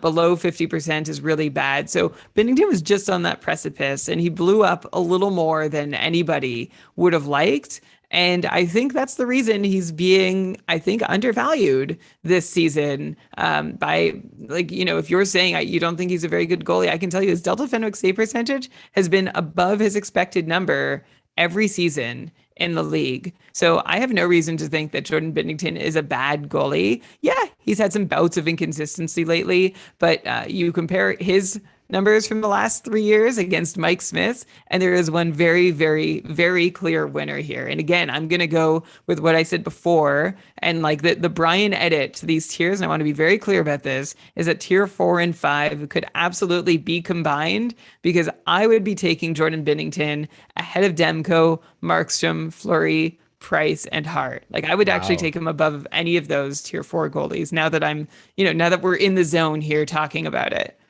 Okay, I guess we'll just have to agree to disagree here. Like you're saying, like how like it's such a clear thing that Binnington is like much better than Mike Smith. I'm just like looking at how last year Binnington wasn't that great and Mike Smith was amazing. So, and I think Edmonton might be better than St. Louis. So which is most. Oh yeah, so so there's another disagree. I think we're not on the same page for team quality there either. Yeah. Tweet at us. Who would you rather have next year? I think people will probably agree with you. I don't even think I have them in the same tier, but like you think that Binnington is like heads and shoulders above Mike Smith. Well, yeah, you're saying the difference is that Binnington was average last year and Mike Smith was crazy good. How likely? Let me just ask you, how likely do you think it is that Mike Smith repeats last season? No, I don't think it's likely at all, but I think he could be decent. Like I think he could be like a 916 save percentage, let's say, and Binnington. That would be a fair bit above average. So I'll take that. That would still be a very good season. Yeah, so last year he was 923, so I'm definitely thinking he's going to fall from there, but I think if he can land around 915, 916... Do you want to do an over-under at 916? No, because we're trying to predict goalies. It's impossible. I'm just saying I'm giving him like 8 save percentage. I'm giving him 8 save percentage points to fall, and I'm still not disappointed. So I feel like it's a pretty good cushion. But okay, let's keep on going with tier 5 here. More goalies that Brian thinks might actually be better than some of the tier 4 guys. So here's a guy who was amazing last year, or at least for a lot of it, Cam Talbot. He had that flammability factor also. Like he had some runs where he wasn't that great, but then he had runs where he was like winning and having amazing save percentages game in, game out. He's the thing with Cam Talbot, I think maybe you would disagree. I still kind of feel like Kaapo Kakkonen is a bit of a threat for starts, like not to the level of like Sorokin to Varlamov, but I wouldn't be so surprised if, Kakkonen went on a hot run, if he was able to, get a few games in a row where we're talking keeping Karlsson. Is Kakkonen the new starter? And then maybe like Talbot takes the job back after a while. Like I could definitely see things like that happening. So for that reason, like I like the team. I think Minnesota's solid enough, especially for their goalies. I think Talbot has shown that he's a pretty good goalie. He's, pulled a Kemper, right? He was garbage for a little bit and he's really now bounced back and settled in St. Louis and is looking decent. Yeah, I think he fits in right here in tier 5. And I guess I'll bring up another guy just so you could talk about 2 at the same time. Tristan Jarry we have next. I know you're for some reason like really into Tristan Jarry. Like he's gone hot for a while, but he's also gone really cold. Pittsburgh concerns me a little bit next year. Like, Malkin's injured now, Crosby's injured, so it might be a tough start to the year. Jarry's been inconsistent, but when he's still the starting goalie, and he's, when he's been on his game, he's done really well. So I see Jarry, Binnington, Smith. To me, I like tier 5. I think it's only Varlamov who doesn't fit in because we couldn't figure out where to put him. But so far, Smith, Binnington, Talbot, Jarry. I'm just gonna say the last name. Frederick Anderson to me is also like one of those guys. And that's the last goalie in our tier 5. He's, I guess, going to be the starter on Carolina now. He's been brutal. Like last year, he was really brutal. But before that, he was a decent enough goalie on Toronto. And Carolina's a good team. And Anderson, we'll see. I don't know. He's like kind of concerning. I don't think I would take him, to be honest. But all these goalies, I think, fit very nicely in tier 5. So once again, and then Brian, you could comment. Tier 5 is Varlamov, Mike Smith, Binnington, Cam Talbot, Tristan Jarry, and Frederick Anderson. Yes, but remember the Brian edit. I mean, you're saying you like all these I'm not going to belabor the point, but you like all these tier 5 guys and you like them for a reason. Cam Talbot is someone who I wouldn't be that into in a lot of situations in the NHL and a lot of the creases. In Minnesota, sure, absolutely. Actually, I think he's made for them. He's almost like he's a pretty good heir apparent to Devin Dubnyk, who is able to put up some really great numbers by just playing average behind a team that protected him so well. And Minnesota still does that. They're a top 10 defensive team in the league. And last year, they actually at times looked like one of the best teams in the entire league. And Cam Talbot just basically needs to be an NHL goalie to put up really good numbers there. And I think he's capable of doing that still. Then Tristan Jarry is someone who I like this year, just as someone whose stock fell a lot from his playoff performance. I know it was a rough thing, and I think a lot of people are going to have a hard time getting that first round series out of their heads where he was just, he was brutal, right? I don't know if you remember, 888 save percentage and one quality start out of the no, six he was games bad he against started. Bad against Islanders, but like he also wasn't that amazing in the regular season as well. Don't say it as if it was only the playoffs. Sure, he had a 909 in the regular season, which isn't anything fancy or special, but it's not terrible. And I think he actually that's a decent way to explain his last couple regular seasons, which is he had these really, I don't know if you remember 2 seasons ago, he had these really amazing runs and then like really high highs and really low lows, which is a way I describe a lot of goalies. But Tristan Jarry was almost the poster boy for that 2 seasons ago. And then last year, there were just more lows than highs, which was a bummer. But I think on the whole, he's still someone that is worth considering, especially behind a Penguins team that I think is pretty motivated to do well as they try and win one more Stanley Cup in the window that they've got Crosby, Malkin, and Letang still playing at an elite level. And I think Jarry's not a bad goalie to have back there. His quality starts percentage over the last couple of years is above 60%, which is good. I think he's someone who's going to provide really good value to anybody who drafts him because so many people have soured on him. And again, he's someone that I would consider comparable to Markstrom, and I might be more interested in him than Flurry, Price, and Hart. I won't do this for every. Okay, well, how about this? Let me just throw this out there now so we could be done with it. How about let's do a compromise, okay? I want to keep, this is I think a good deal for you, so you should take this. I want to keep Demko, Markstrom, and Flurry in tier 4, but I'll be good to put Price and Hart down to tier 5. So I'm giving you more than you have now. How can you say no? Well, if you're just not going to give me all that I want, I will take the compromise because it's closer to what I want. Okay. I still don't know that Demko Markstrom. I still don't know. This is correct. I still combine tier 4 and 5. That's all one tier to me. Okay. But thank you for the compromise. Why do you get more say in these tiers? Anyway, I don't get more say. We agreed on this before. We did.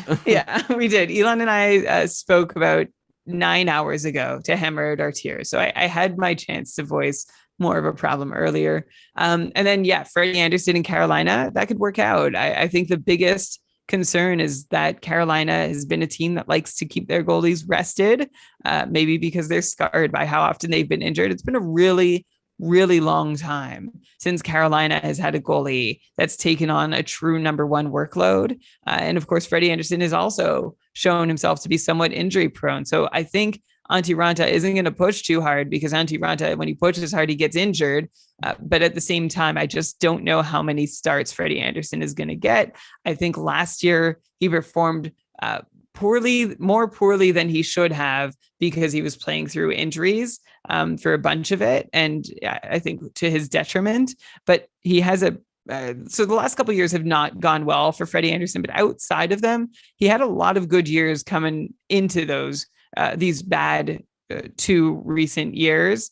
So I guess my hope for Freddie Anderson is there's nothing like long-term nagging him that continues to be like this recurring injury that's impacting his movement or anything along those lines. I just hope Freddie Anderson with the fresh start in Carolina can be good. And I'll just speak back to what we talked about right at the front of the show, beyond potentially sharing time in that Carolina crease. Carolina is a team that does not give up a lot of shot volume. They're a very stingy team. So even if Freddie Anderson only gives up 2 goals a night, it's going to be on like 18 shots, which is going to hurt you for your save percentage. That's just one reason to be worried and one reason why we have him where we do in our tiers. Yeah, well, don't forget also Carolina just lost Dougie Hamilton, so that's a pretty significant defenseman to lose, which means it's possible that maybe they won't be as good defensively going into next year, so we'll have to wait and see. One thing I'll just throw out there, I feel like I sort of sold Chicago a little short, right? Like when we were talking about Marc-Andre Fleury, I was just saying how like, oh, Chicago's not as good as Vegas, blah, blah, blah, blah, blah.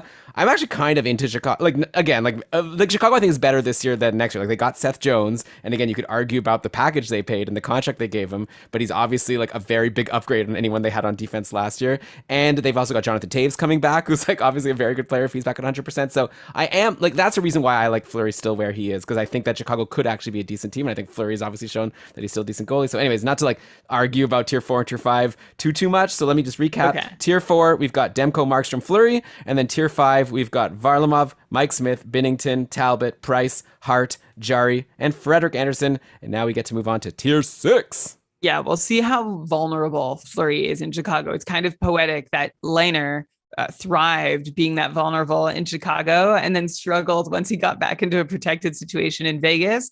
And now Fleury's going the other direction. So we'll really see who will know quickly whether Vegas made the right choice about the goalie they're taking. But Chicago was the 31st ranked defensive team 2 seasons ago. They were 30th last season. So Seth Jones, you're putting a lot on his shoulders to improve that decor. I agree. Jonathan Taves being back will also help, but even with Jonathan Taves, they're bad. So he's just going to have his work cut out for him. And I agreed with what you said about Kevin Lankinen being someone who could potentially challenge, who might be able to do well with a lesser workload than he was tasked with last season. But okay, I think it's time for us to move on to tier 6. All right. So now we're at the point where all the goalies we're listing aren't like so sure to be starters. Like there's a little bit of a question mark. These are still good goalies that we expect to be the starters, but there's like a little bit of a question mark, and we'll explain as we go. Or maybe it's not a question mark of them being a starter, it's a question mark of like how many of those starts they're going to get. Kind of like a Varlamov. Like Varlamov would fit into this tier, but I would have just felt stupid putting Varlamov in tier 6 after the season he just had. So he just got bumped up, even though he doesn't fit like thematically. But here's like more potential Varlamovs, I guess. So we start with Philip Grubauer in Seattle, who was like one of the best goalies in fantasy last year, but obviously Colorado, one of the best teams in the league, is probably a little different than an expansion team. I know everyone is assuming or maybe thinking that maybe Seattle could be just like Vegas was, but I wouldn't just jump to that conclusion right away. And also Seattle has Chris Driedger, who had a really good year last year, and he got himself a decent contract himself. So this could easily just be a tandem, and probably that's a smart thing for Seattle to do. Why run a goalie into the ground if they've got 2 really good, decently high paid goalies? So yeah, I think that Grubauer fits in here. Do you want to talk about Grubauer? Maybe let's start off the tier with 1 and then we could go through the others. Sure. Yeah. Well, and we've mentioned Grubauer's name a little bit in, saying how he was actually really good in Colorado. Last season, I called him out because he wasn't doing so well at 5-on-5, but he was protecting himself by playing out of his mind while shorthanded. And then right after I mentioned that neat little nugget, he played really well at 5-on-5 the rest of the season. He's someone else who I think is at least an average NHL goalie and has huge upside. We saw in his backup / number 1 usurping role in Washington before he went to Colorado. Remember when he was taking starts away from Holtby, and even when he was just straight up Holtby's backup, Grubauer had some really, really, really good runs and showed some real promise. That he hasn't reached those heights with Colorado is a little surprising to me. But I'm hoping that back in Seattle, he's got a team who just paid him a lot of money to be the number 1 goalie. And we'll see, because they also paid someone, Chris Driedger, a fair amount of money to be their 1A, 1B goalie. So we're going to see how the starts are split between Grubauer and Driedger. But I do have faith that with the team Seattle's put together, Grubauer is in a place he can succeed. Yeah, definitely agreed. And he showed us last year he's a good goalie. And like you said, also back in Washington. And now in Washington, there's no more Holtby, there's no more Grubauer, but they do have Ilya Samsonov, who's someone kind of like a Carter Hart, who going into last year, we were all like, oh my God, this is like, go reach for Samsonov. He's going to be great. And then he kind of let us down. So now he falls a few tiers. But honestly, that might be a great opportunity. Maybe like the main or one of the themes I'm thinking of going into drafts this year is just draft the goalies that were expected to be good going into the year, because now they're falling. And last year was weird. So if you throw it out, all of a sudden Samsonov, his stock goes up. So yeah, last year he was bad, 902 save percentage. He had COVID. Okay. Like, need I say more? Okay. Like, I mean, how much can you blame him? Who knows how healthy he was? It was a weird situation. Like, Washington had that outbreak with anyways, whatever. It was a bad year, but I could explain it away. So Ilya Samsonov, I think, belongs here. Again, like, Vitek Vanacek is not nothing. Like, he had a good year last year. So I think he is a potential threat for starts, which is, similar to Driedger with Grubauer. And then I guess a similar situation over in Columbus with Elvis Merzlikins, who we have in this tier. So I think we all have come to agree, talking to Alison Lucan, like, she thinks that Merzlikins is the better goalie than Korpisalo, but like last year Korpisalo played more games, so who knows, right? Like, it could be closer to 50-50. I think Merzlikins will get more stars, but I don't think it's going to be like an 80-20 type thing. It's not going to be a Tampa situation. Also, I am a little bit concerned that Columbus might be terrible, right? They're going into full rebuild mode right now, so we'll see. But I think Merzlikins is a pretty good goalie, so we'll see how he does. And so we have him here. And I'll throw one more goalie out, and then I'll throw to you before we get into the last two. But how about Cal Peterson over in LA? So he technically has never really been the starter there. He's always either been behind Jonathan Quick, and last year they started to split starts more and more. There was a stretch where Peterson was playing more games, but overall we still haven't seen him have this breakout year that we were expecting. He only had a 911 save percentage last year, but this year, I don't know, could be the year. Like, LA got Phil Deneau. They've got these prospects coming in that who knows how good they'll be. But I think that, we're expecting LA to be good in a couple of years. Maybe next year is the start of it where they're decent. And also maybe it's the year where finally Cal Peterson becomes the true starter. Because really, how much longer can Jonathan Quick be a guy that they can rely on for starts now that they're actually trying to win games and not just be at the bottom of the league while they wait for their prospects? Right. Okay, so where should I start? I guess I'll just start with Peterson, since you talked about him most recently. And yeah, I actually really like Cal Peterson and tier 6 for this reason. Like, this is a goalie on a team like LA who is not expected to do a whole lot this season, but could be on the up and up. But Cal Peterson has this big upside, and so does the team he plays for. And he has upside for volume too, like to actually take over the number one role. These are all guys who have this quiet possibility kind of buried in your draft of stepping up and being a number one goalie on maybe a half decent team, but able to put up some solid numbers the whole way through. And that's how I'd mention Cal Peterson, Elvis Merzlikins, and Ilya Samsonov together in the same breath. I'd be happy getting to take a chance on one of these guys late in the draft. Then again, I said I'd be happy last year with Matt Murray and John Gibson late in my draft, and we saw how that worked out for me brutally for anyone else who tried to. So I think the best of the bunch here is Samsonov, just because Washington seems like the best team between Columbus and LA, but he has maybe the best competition in Vitek Vanacek. And then Elvis Merzlikins in Columbus just wowed us in his rookie season. And then last season didn't wow us so much, but again, Columbus was a mess. I wouldn't call it quite the same mess as to the same extent as Philadelphia was, but I would say that. Oh, sorry. I'm really distracted. Are you coming into the Smörgoåliesbord? Did you post it somewhere? Yeah, I shared it in the chat. Okay. Okay. I'm not saying it's LA's or Columbus's season was a mess to the extent that Philly's was. But it will be next year. Okay. But it was a mess with John Tortorella just trying everything and anything and nothing working, and saying there were culture problems and just making what I thought was a mess of the whole Columbus team. And Merzlikins coming into the season, I don't know, I've been reading some interviews of his and getting really jacked about it. He seems super motivated, super focused, and I could see him having a monster year the way he did 2 years ago. So Samsonov, Merzlikins, and Peterson, I like them all. They all belong on equal footing in this tier with me. And I think one of them could end up being one of the best steals of any goalie this year if you can get them at the right time. Yeah, well, these are all goalies who people are going to let fall because there's maybe some risks and maybe a backup. So yeah, that one of them probably will end up taking the job and being a starter. It's just hard to know exactly which one. Okay, so we have two more goalies in this tier. So we so far have Grubauer, Samsonov, Verzegans, Cal Peterson. Here's another name. I have no idea how the season's going to go. Like, this is a hard one, but Linus Ullmark going to Boston. This is a guy who's been in Buffalo his whole career. To me, he's been like decent. Like last year, he had a .917 save percentage. When he played, he was good. And Buffalo's basically been bad. Well, I don't. This is not a hot take to tell you that Buffalo's been bad since like forever. Like definitely since we started keeping Karlsson. So it's always like, you know, Robin Lehner was in Buffalo and wasn't that big a deal. He had that one good year, but anyways, then he left Buffalo. Now he's like a star in the league. And so it's interesting. Like, what can Ullmark do now on a good team like Boston? Of course, one other red flag with Linus Ullmark is that he's injury prone, right? He hasn't played a full season in forever. So it's kind of a risky guy to swing on in your drafts because I'd be worried about that groin. And then I guess another red flag is how good Jeremy Swayman was last year. Like when he played, he was amazing as a rookie. And like this year, he'll actually be a rookie. And so, you know, Ullmark's going to have to play really well or else Swayman's going to steal starts. Plus, at some point, Tuukka Rask is going to come back. I'd assume then they're obviously not going to, send Ullmark to the minors. I guess that will be bad for Jeremy Swayman when Rask comes back.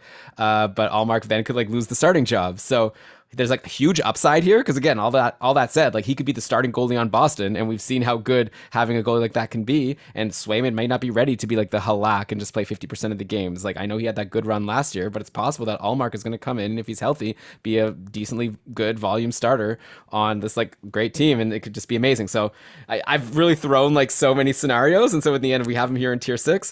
And again, like I think this could be a huge hit, or it could end up being like a huge miss, and he could be a backup goalie or injured. Ullmark to me doesn't have the same potential to break away from his goaltending tandem partner to claim the lion's share of the starts that Peterson, Merzlikins, and Samsonov do. I'd have Ullmark sort of in the same category as Grubauer this way, as being, yeah, you seem to be the incumbent. You seem to be the favored guy. You've got the bigger contract and a bigger career track record than the one you're competing with. And let's see if you, Linus Ullmark, can pull away from Jeremy Swayman. Even if Ullmark can't, it's hard for me to imagine he doesn't get at least 50-55% of the starts in on a Boston team that is still very good and will do good work in front of him. So he seems like a pretty good safe pick to put up good numbers in a good situation. And there is that upside that, yeah, if Jeremy Swayman isn't up to the task of playing, say 45% of the time, then that could really bode well for Linus Ullmark if he's proving he can handle his crease in Boston. Yeah, I think a good strategy could be, how about this? You draft Linus Ullmark, then he's hopefully has a good, strong start to the year. UC Saros, like I said, has a weak start to the year, like he has the last couple of years. Then you make that swap. You gotta unload Ullmark before Tuukka Rask comes back. Like no matter how good Ullmark is doing, if Rask comes back, all of a sudden you've got a backup on your hands. So you trade him while he's hot, which is obviously the hardest thing to do in fantasy because you've got this goalie that's helping you. But he's a guy that I'd be interested in drafting and then maybe trying to unload at some point. I just came up with that also though, so maybe I'd have to think it through. Okay, we have one more goalie in this tier. This is a kind of where he doesn't really belong here. Honestly, I think he should be lower, but we're giving him the respect of one more. You have one last chance to prove to us that you're not like just like totally not draftable in fantasy. I'm looking at you, John Gibson, over in Anaheim. Okay, we're putting you in tier 6. He doesn't have competition. Who's the backup in Anaheim? It's like Anthony Stolarz for real? What are you doing? Like anyway, so Gibson's gonna play a lot. Like if he's if he can. He's been brutal the last couple of years, but at one point we thought of him as like one of the best goalies in the league. So Anaheim, I'm not excited about them for next year. I don't think they're going to be good. So I don't know. We're throwing Gibson here because he didn't fit anywhere lower. I didn't want to put him in a tier with like Matt Murray when we get to there. But I don't know. I don't even know about John Gibson anymore. I wouldn't draft him, but I guess if he falls like super far in your drafts, then might as well, right? If you get to a point where you can draft him and if he's bad, you could just drop him and not worry about it, then sure. Maybe he could go on a hot run to start the year and you get some value out of him, but I'm definitely not relying on him. But one thing I'm going to allow John Gibson is that he played for one of the worst defensive teams last year. And I don't think we talk about that enough when we're talking about how bad his play was. The Ducks ranked 26th in the NHL in expected goals against rates, behind Buffalo, behind Ottawa, behind Arizona. Don't get me wrong. If Anaheim traded him and he went to a different team, like, because the problem is I don't see how that's going to be any different. Like, I guess Jamie Drysdale could step up and like help the defense. That's the only thing I could imagine, like making things better. Exactly. So like that's the flip side of this coin is that so yeah, we're basically saying that even though he's still in a bad situation, we have some hope that John Gibson, with what he's shown us through the rest of his career, he's been a really fantastic goalie. He's a really fantastic goalie from 2016 to 2019. Okay. He had 3 incredible seasons where he stood on his head night in, night out, keeping the Ducks in games they had no business being in, essentially doing what Connor Hellebuck has done for the last 2 seasons. And then the last 2 seasons, and then for the last 2 seasons.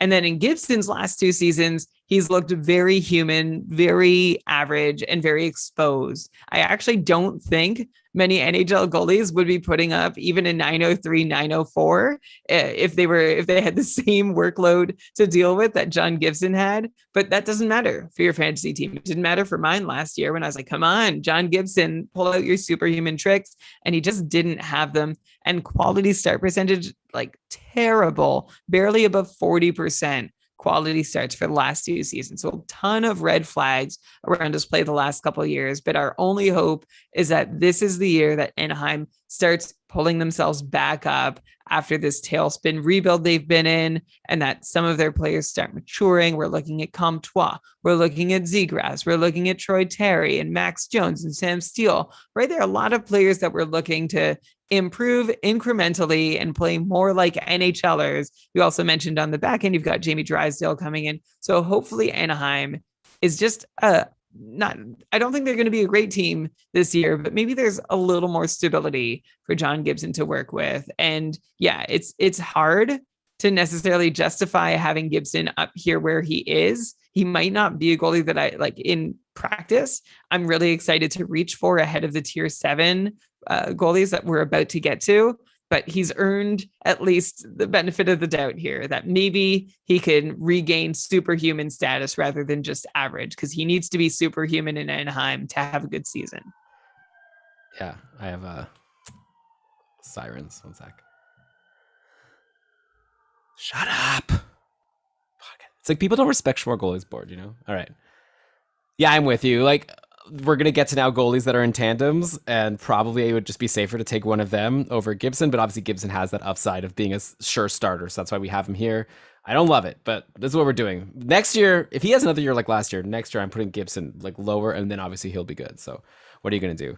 All right, so tier 7. So now we've got tandem goalies. Basically, these are goalies where we don't exactly know who the starter is going to be. So we're just throwing like the goalie, both goalies from the team. We know that whoever does, it's like these are like fun swings, right? Because if you take a goalie in a tandem on a good team, and then one of them actually does like earn the job, you've nailed it. And all of a sudden you've gotten like look at Varlamov last year, right? Like people didn't draft him, and then he ended up playing like a bit more than Sorokin and ended up being like such a great pick, but he fell because people were worried about who's going to get the start. So here we don't really know.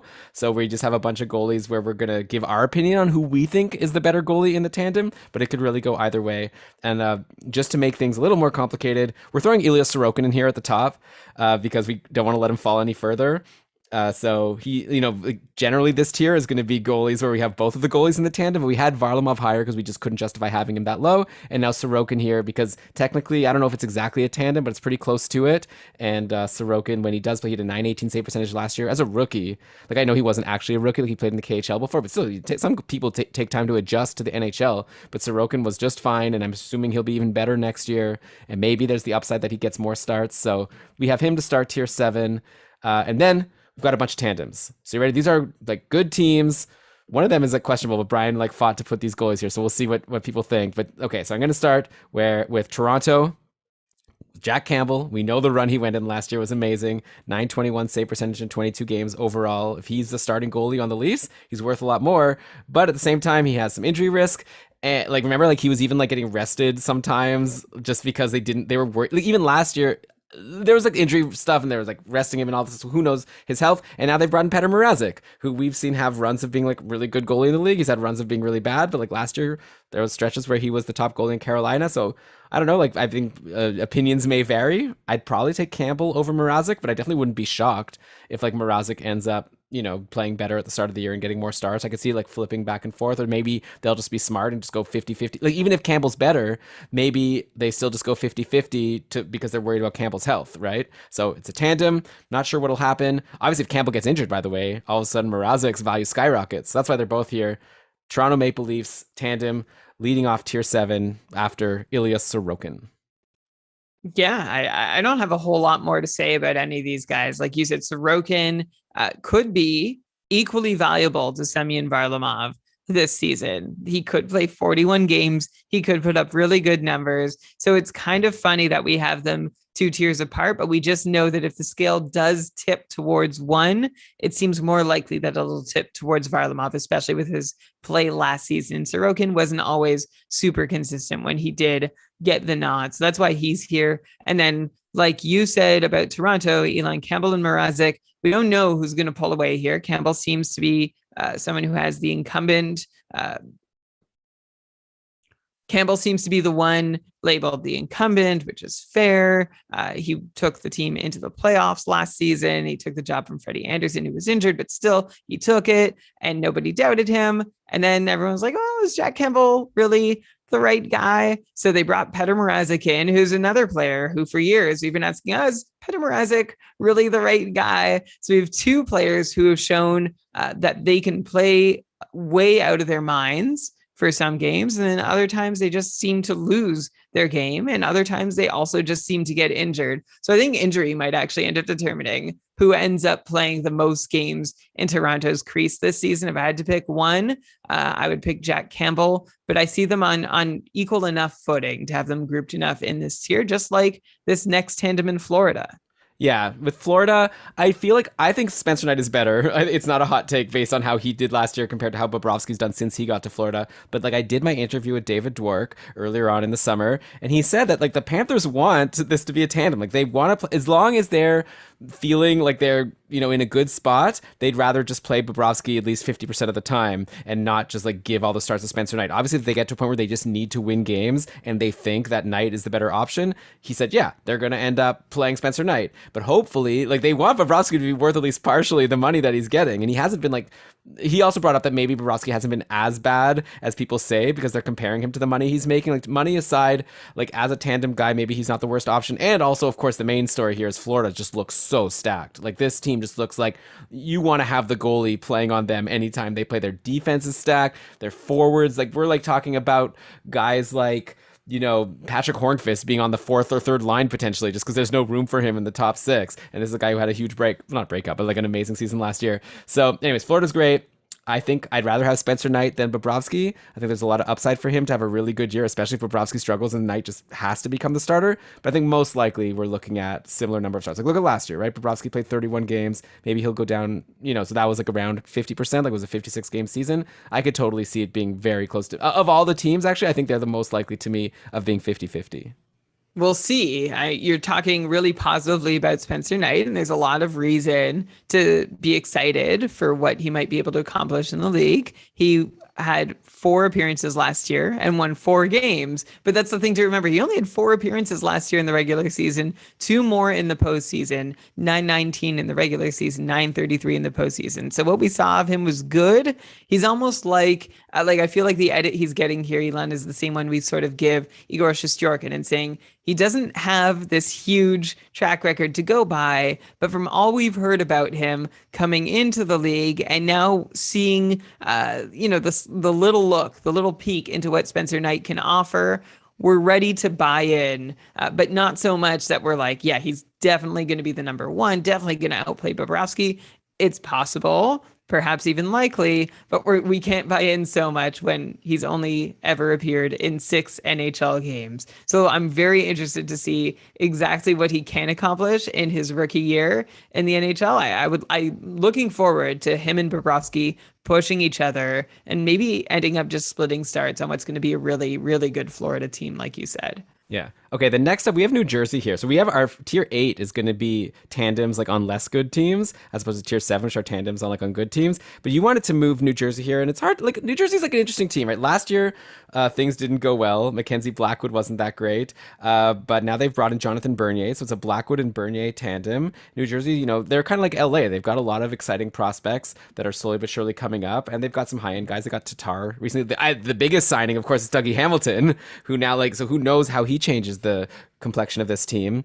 So yeah, I'm okay to say that. The thing is with Blackwood and Bernier, it's kind of like the Leafs. Like, who the heck knows who's gonna, like, Blackwood we thought was gonna be the starter long term, but then last year Bernier had a really good year on Detroit, where like you wouldn't expect him to be that good. So yeah, I really, Brian, do you have a sense of who's gonna be the starter here? I have a strong sense, and my sense is that the starter is still Mackenzie Blackwood, but the Devils don't want him playing more than 50 games in a season. Maybe they don't even want him playing more than 45 games in a season. Remember, and we've recapped this before, that the Devils signed Corey Crawford to be Mackenzie Blackwood's backup going into last season, because the season before that, Blackwood played well, but struggled when he ended up having to take on a large load. So they said, okay, we're going to get Corey Crawford, and he's going to be a really great guy to spell Blackwood and help split start so Blackwood doesn't have to be overworked. And then, of course, Corey Crawford retired instead of playing in New Jersey, and Mackenzie Blackwood was again left on his own to be the only really capable goalie that gave New Jersey a chance to win night in, night out. And I think New Jersey still wants Mackenzie Blackwood at 24 to be their goalie now and for several years into the future, but they know that he does best when his workload is managed they know when he does best when his workload is well managed. And that's what Jonathan Bernier is here to do. Whether that means Jonathan Bernier plays 41 games or 35 or 30, we'll wait and see. But what I like about this tandem is that I think Blackwood and Bernier are both above average NHL goalies. And I think they're on a good New Jersey team that should be at least mid-pack defensively. Elon, you mentioned they added Dougie Hamilton, who's not known for his defensive play, but it's kind of like Erik Karlsson. When you have the puck, as often as Dougie Hamilton does, and you're as much of a threat offensively with it, well, that's defense in one way. And then you've got Ty Smith is another year older. The Devils acquired Ryan Graves. We've talked about how their top 6 or even top 9 looks pretty solid, like not world beating, but solid. Yeah, don't forget Hischier was injured a lot last year. He's back. Yeah, and he's and Hischier is a really great, responsible two-way centerman. So that's a big piece coming back. So this is why I have Blackwood and Bernier up in this tier with the Leafs and Florida tandems, even though New Jersey isn't going to win as many games as Florida and Toronto. I think their rate stats from Blackwood and Bernier could be competitive with the Toronto and Florida tandems, and their win numbers I think are going to be better than the tandems we mentioned in the next tier.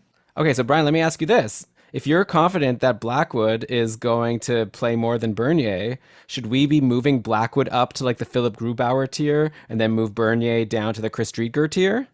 Yeah, I could do that. Sure. Yeah, I don't know. You seem confident. I don't know. I guess it makes sense that Blackwood is their goalie of the future, so they might as well try to play him more. And Bernier like was really good last year. But okay, let's do that. Let's change it. Just change it in the spreadsheet on the fly. So okay, now by the way, tier 6 is now Grubauer, Samsonov, Merzlikins, Blackwood, Peterson, Ullmark, and Gibson. Now we're in tier 7, which I said is Sorokin at the top. Then we have the Toronto goalies, the Florida goalies. Here's another like kind of, and then we're ending tier 7 with another goalie who we don't have both goalies on the team, but I still think he's only going to play around 50% of the games. It's just the other goalie's so bad that I don't want to put him here. But Anton Khudobin. Like, you know, he wasn't that great last year himself, but I think that Dallas tried something they normally don't do, which is making him a starter. And I think they learned that no, Anton Khudobin is awesome when he plays half the time, and he's not a starter. He's never been a starter in the league. He's always been like a really awesome tandem guy or backup. And so I think next year, I don't know what Dallas is doing. They signed They have Jake Ettinger. He was good, but they decided, no, we need to bring in Braden Holtby. So I assume to start the year, even though Ettinger's better than Holtby, they're going to probably have to send Ettinger down because, like, when's the last time you've seen an NHL team start the season with 3 goalies? Like, it never happens. So it's probably going to be Khudobin and Holtby.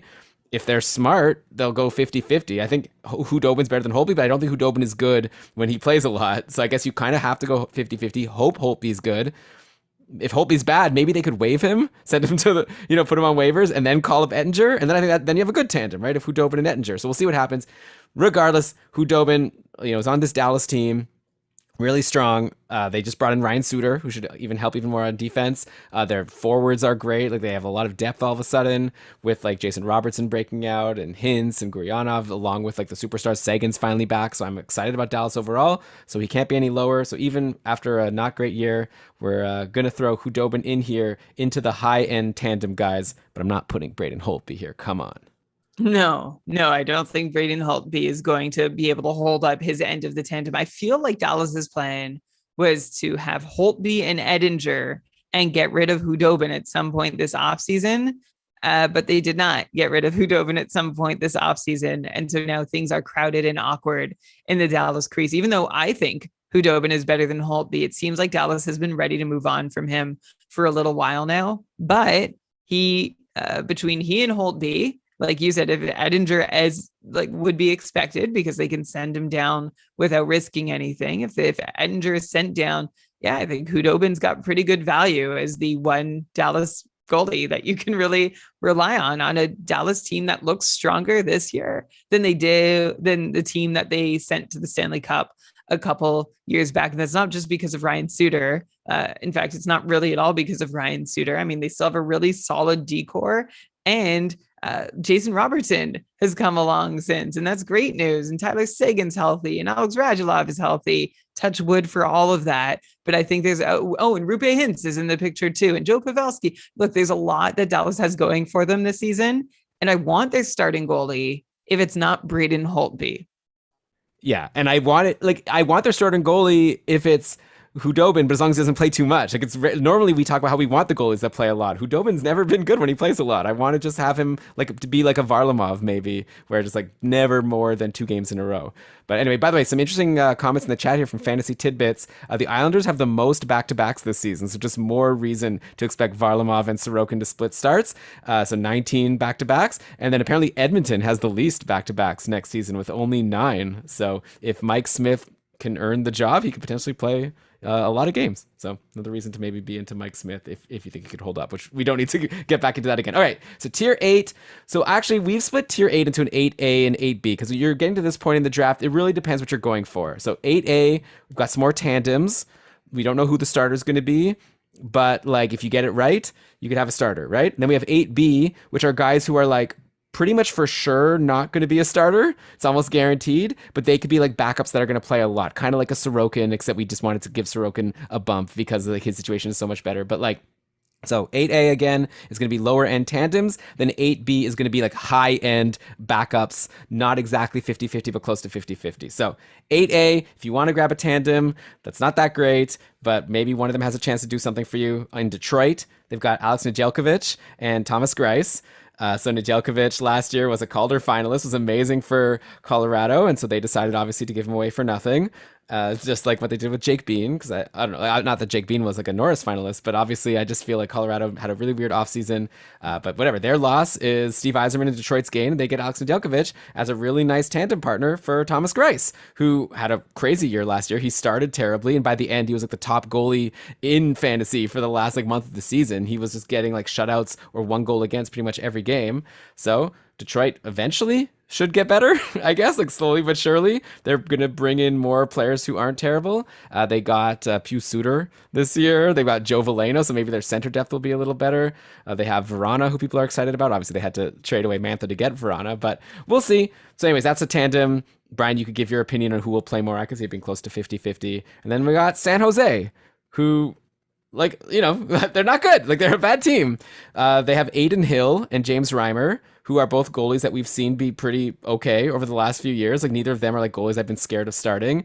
And San Jose, the thing with San Jose is I just wonder, how bad are they? They've been so bad, but also they've had, I think, the worst goaltending in the league. Martin Jones, his goals against average has gone up every single year. The save percentage has gone down every single year. The last 2 have been below 900. So I wonder if maybe we just assume now, it's ingrained in our heads, no, you don't want a San Jose goalie. San Jose is terrible. But maybe they were terrible because of their goalies. Maybe Aiden Hill and Reimer are a step up from Dubnyk and Martin Jones. So anyway, that's tier 8A. two teams with tandems, and we'll see how they do. Detroit and San Jose. Okay, I'll start with Detroit, where I think I don't have much to add to your analysis. Nedeljkovic obviously seems kind of tantalizing as the Rookie of the Year winner and going for his second Calder in a row this season. Candidate. He didn't win the Calder. You can go from what seems kind of tantalizing.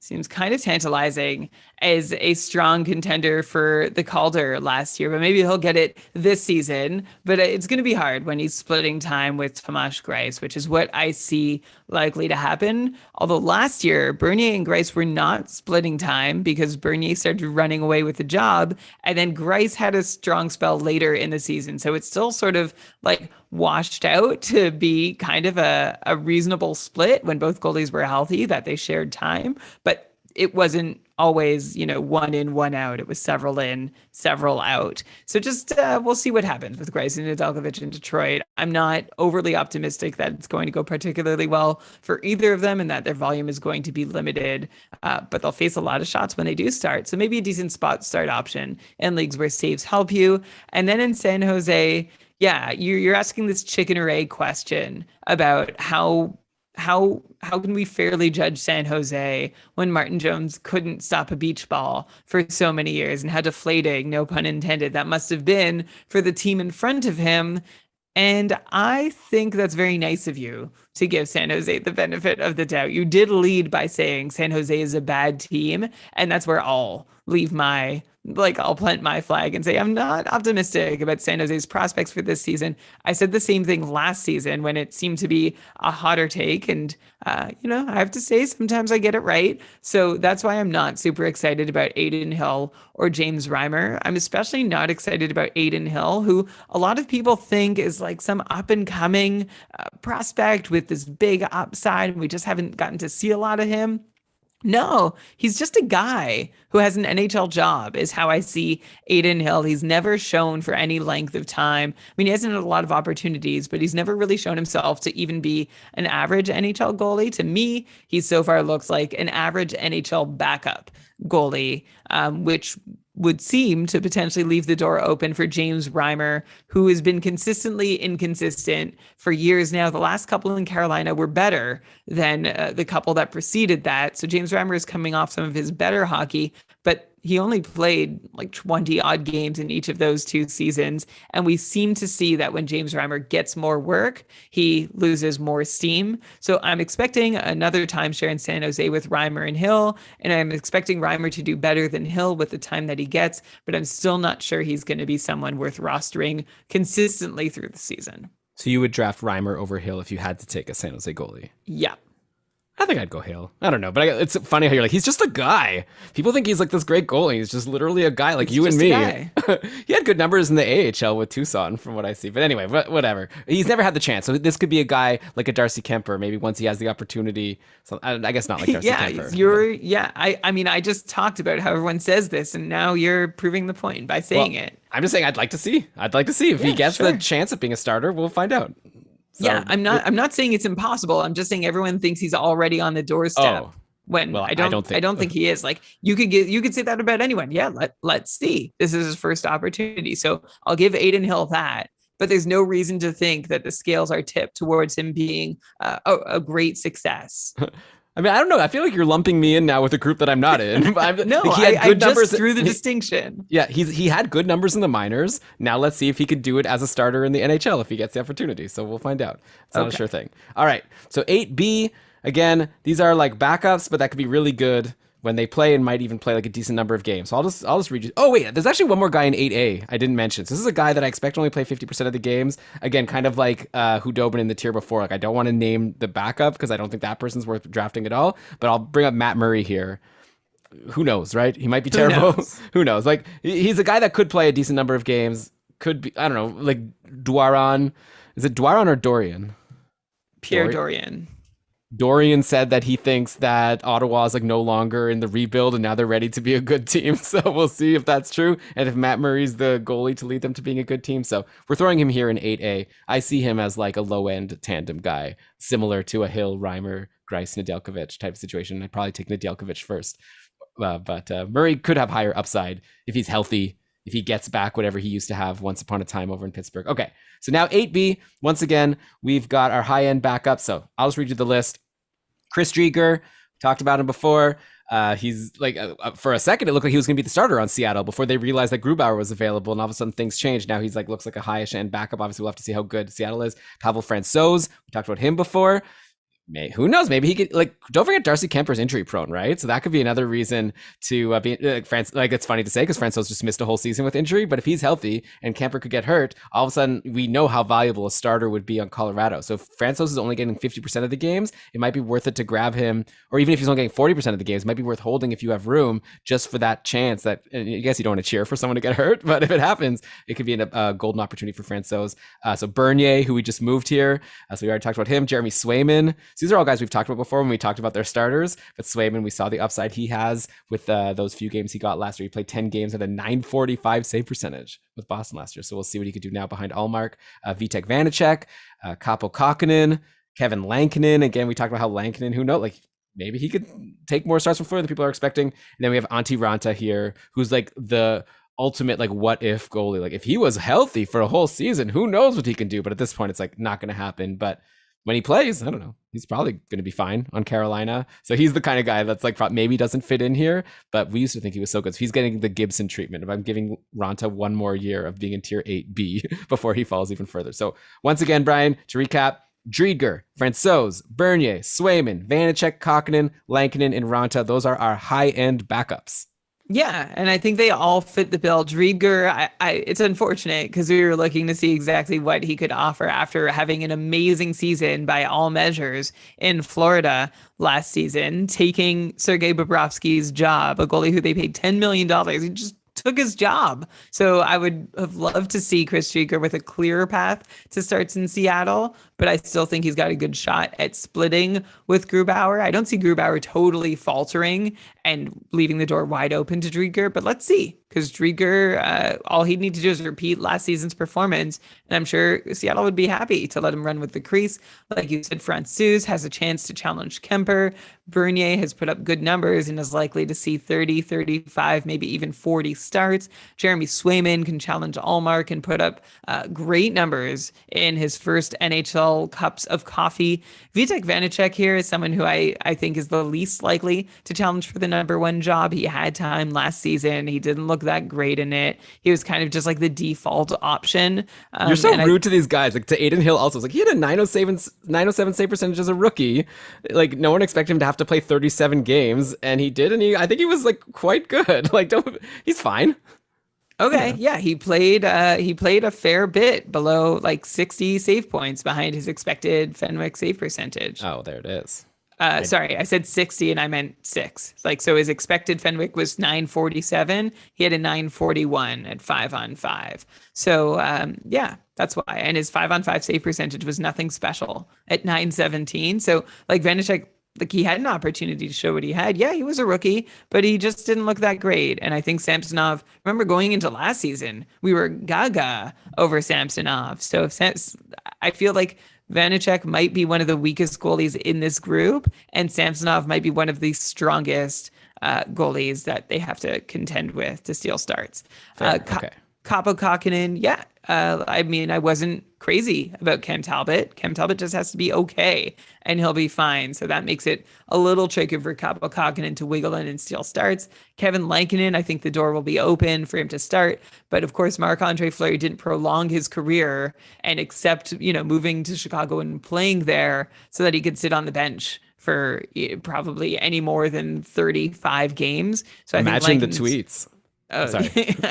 I'll say it again without interrupting. Imagine the tweets from Alan Walsh if Fleury's on the bench and Lankinen is playing. Well, now I'm rooting for it to happen just to see exactly what weapon is used to depict Fleury's back being stabbed again. I guess it would just be like maybe a bigger sword or a different sword. And then Antti Ranta, sure. Anderson seems like someone who could be pushed, and we'll see if Ranta can stay healthy enough to do it. Yeah. Okay. So next up, we've got tier 9. So now we're into backups who, like, still I think are going to play like a decent number of games. Like, I just don't have any interest in drafting them regardless, even if they play like 40% of the games. So I'm talking about Jonathan Quick, Braden Holtby, Jake Allen, and Eunice Korpisalo.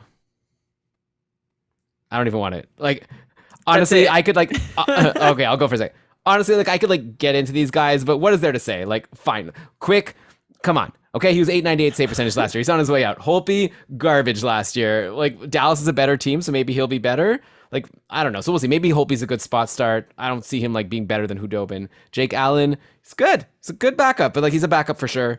Like not an actual threat to Carrie Price, I don't think. And Korpisalo, again, like last year he played a lot of games. He had played the most games of all of these goalies in this list. So who knows if the new coach in Columbus, who is named something that I know, Brad Larson. Yeah. So we'll see if Brad Larson likes Korpisalo enough to play him. But I think Merzlikins is better. But anyways, that's the tier. Tier 9, backup goalies who might play a lot. Quick, Holtby, Allen, Korpisalo. Just to add, Brad Larson is not so new to Columbus. He's been an assistant there for years. So it's not like someone brand new is coming in and giving Korpisalo Merzlikins a totally fresh look, although maybe that's what he'll elect to do. But yeah, you mentioned Korpisalo saw the most games, and out of these 4 goalies, I think probably he and Jonathan Quick have the best chance to play a lot. But if I had to spot start any of these guys, Quick, Holtby, Allen, or Korpisalo, I'd be nervous. The least nervous about Jake Allen, but still somewhat nervous. So yeah, tier 9, we're basically getting into the do not draft territory, which is all the more clear as we get to tier 10, which has just 2 goalies, which is funny because it's not like we're at tier 10. We don't need to be splitting like so carefully that we only have 2 goalies in a tier, but Elon, why don't you just go ahead and tell us who they are? Well, tier 10 are who I think going into the year starting goalies for their teams. So we still have 2 starters. We still have 2 teams where we haven't talked about a goalie from yet. Generally in fantasy hockey, the rule is you want to have a starting goalie on a team. But these are like, to me, do not draft guys, even though from the projections I'm seeing, these are the starters on Buffalo and Arizona. Believe it or not, Craig Anderson at 40 years old is going to try to pull a Mike Smith, but it's going to be a lot harder on Buffalo than it would be on Edmonton, and try to like get like he only played 4 games last year, and now I think he's the starter in Buffalo because the other option is Aaron Dell, who only played 7 games last year. So I don't know. We'll see what happens over in Buffalo. Like we could debate who will get more starts between Anderson and Aaron Dell, but like, is it worth it? And sure, you can say also Ukko-Pekka Luukkonen might play. Who knows? Like, don't even put Luukkonen through that in a tank year like this. Let's let him stay in the minors. Okay, and then in Arizona, I guess Carter Hutton is the starter. He played 13 times last year. He was terrible. 886 save percentage. Craig Anderson actually in his 4 games was decent. He had 915 save percentage, and I think he played in the playoffs 1 game for Washington, and he was good then. I like Craig Anderson. Yeah, this was in our afternoon pre-show chat about how we're going to rank our tiers. You're a bigger believer that Craig Anderson can have a good season than I am. And let's not get too far. Craig Anderson. I mean, I think he could have a decent season if he was like on a different team and wasn't having to be a volume starter. Like, okay. I don't think anyone's going to have a good, these are do not draft guys, right? Yeah. But I don't even care. Washington, just because he had 4 good games and 1 playoff win, none of that. Yeah, like Craig Anderson, I think is just about finished. I like him as being like an experienced backup in a safe situation. I don't like him being a starter in a very unsafe situation. Well, I like him as a starter when you're trying to tank. That's perfect. Same with Carter Hutton.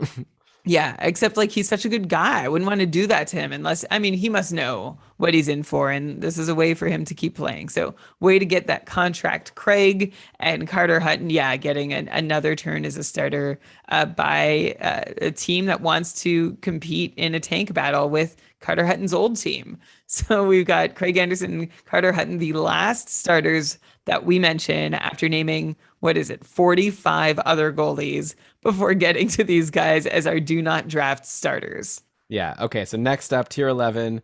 These are like backups who are like, we have basically 2 tiers of backups now. The like bad backups and like the really bad backups. And like, I don't want to be harsh, but like, so this next tier are guys that like, maybe I'll spot start depending on who they're playing. So in this list are Casey DeSmith on Pittsburgh, who we've seen he had a 912 save percentage last year. He wasn't terrible, and we've seen when Jarry struggles, like DeSmith is someone actually who I think of the people in this list has the best chance of getting the most starts next year, depending on how Jarry does. But okay, so DeSmith, Alexander Georgiev on the Rangers, Brossois on Vegas, Brian Elliott, who is on Tampa. So probably I'll be excited to try him out when he gets his first game, see how he can do on a much better team than Philly was. Halak over in Vancouver, Martin Jones. Okay, I just put Martin Jones here because I'm curious to see what happens. Okay, like after one bad game, I'll throw him to the bottom tier. But for now, I like him a little better than like an Aaron Dell, just because like who knows if in a new situation things like before we were talking about like was San Jose bad or was it just the goalies that were bad? But you could flip it the other way, right? And be like maybe Martin Jones isn't as bad, and he just was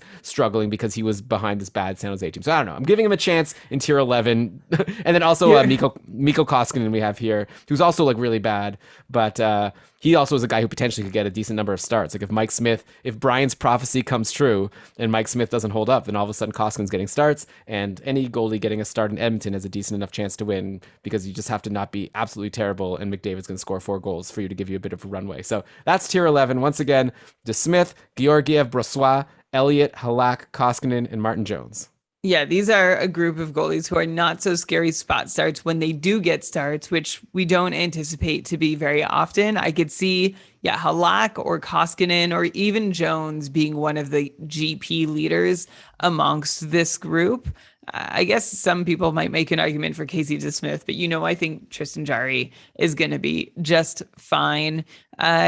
Just looking through the list and thinking Martin Jones, I just love you're so eager to excuse either San Jose for being bad, or like you want to excuse San Jose and Martin Jones both. I love how you say that. It's like I have Aiden Hill and James Reimer in the low end tandems, and I have here as like just not the absolute worst backup. So don't sell me out as like a San Jose lover and Martin Jones lover. Well, no, but when we talked about San Jose, like maybe they were just bad because of Martin Jones. Now we're talking about Martin Jones. Yeah. Maybe he was just bad because of San Jose. So we'll see. It's also possible that they were like San Jose and Martin Jones were both bad because they were bad. And that's my take, but I'm very curious to see if one of yours is correct. Either one would be interesting. Maybe they just don't have chemistry together. Like maybe they're both good, just not for each other. Yeah, after several years, it's okay. It's they had a bad possible. Marriage. Just because someone gets divorced doesn't mean they're a bad husband. They just didn't fit well in that marriage. Okay, yeah. So let's wait and see. That's very philosophical. I can't wait to find out.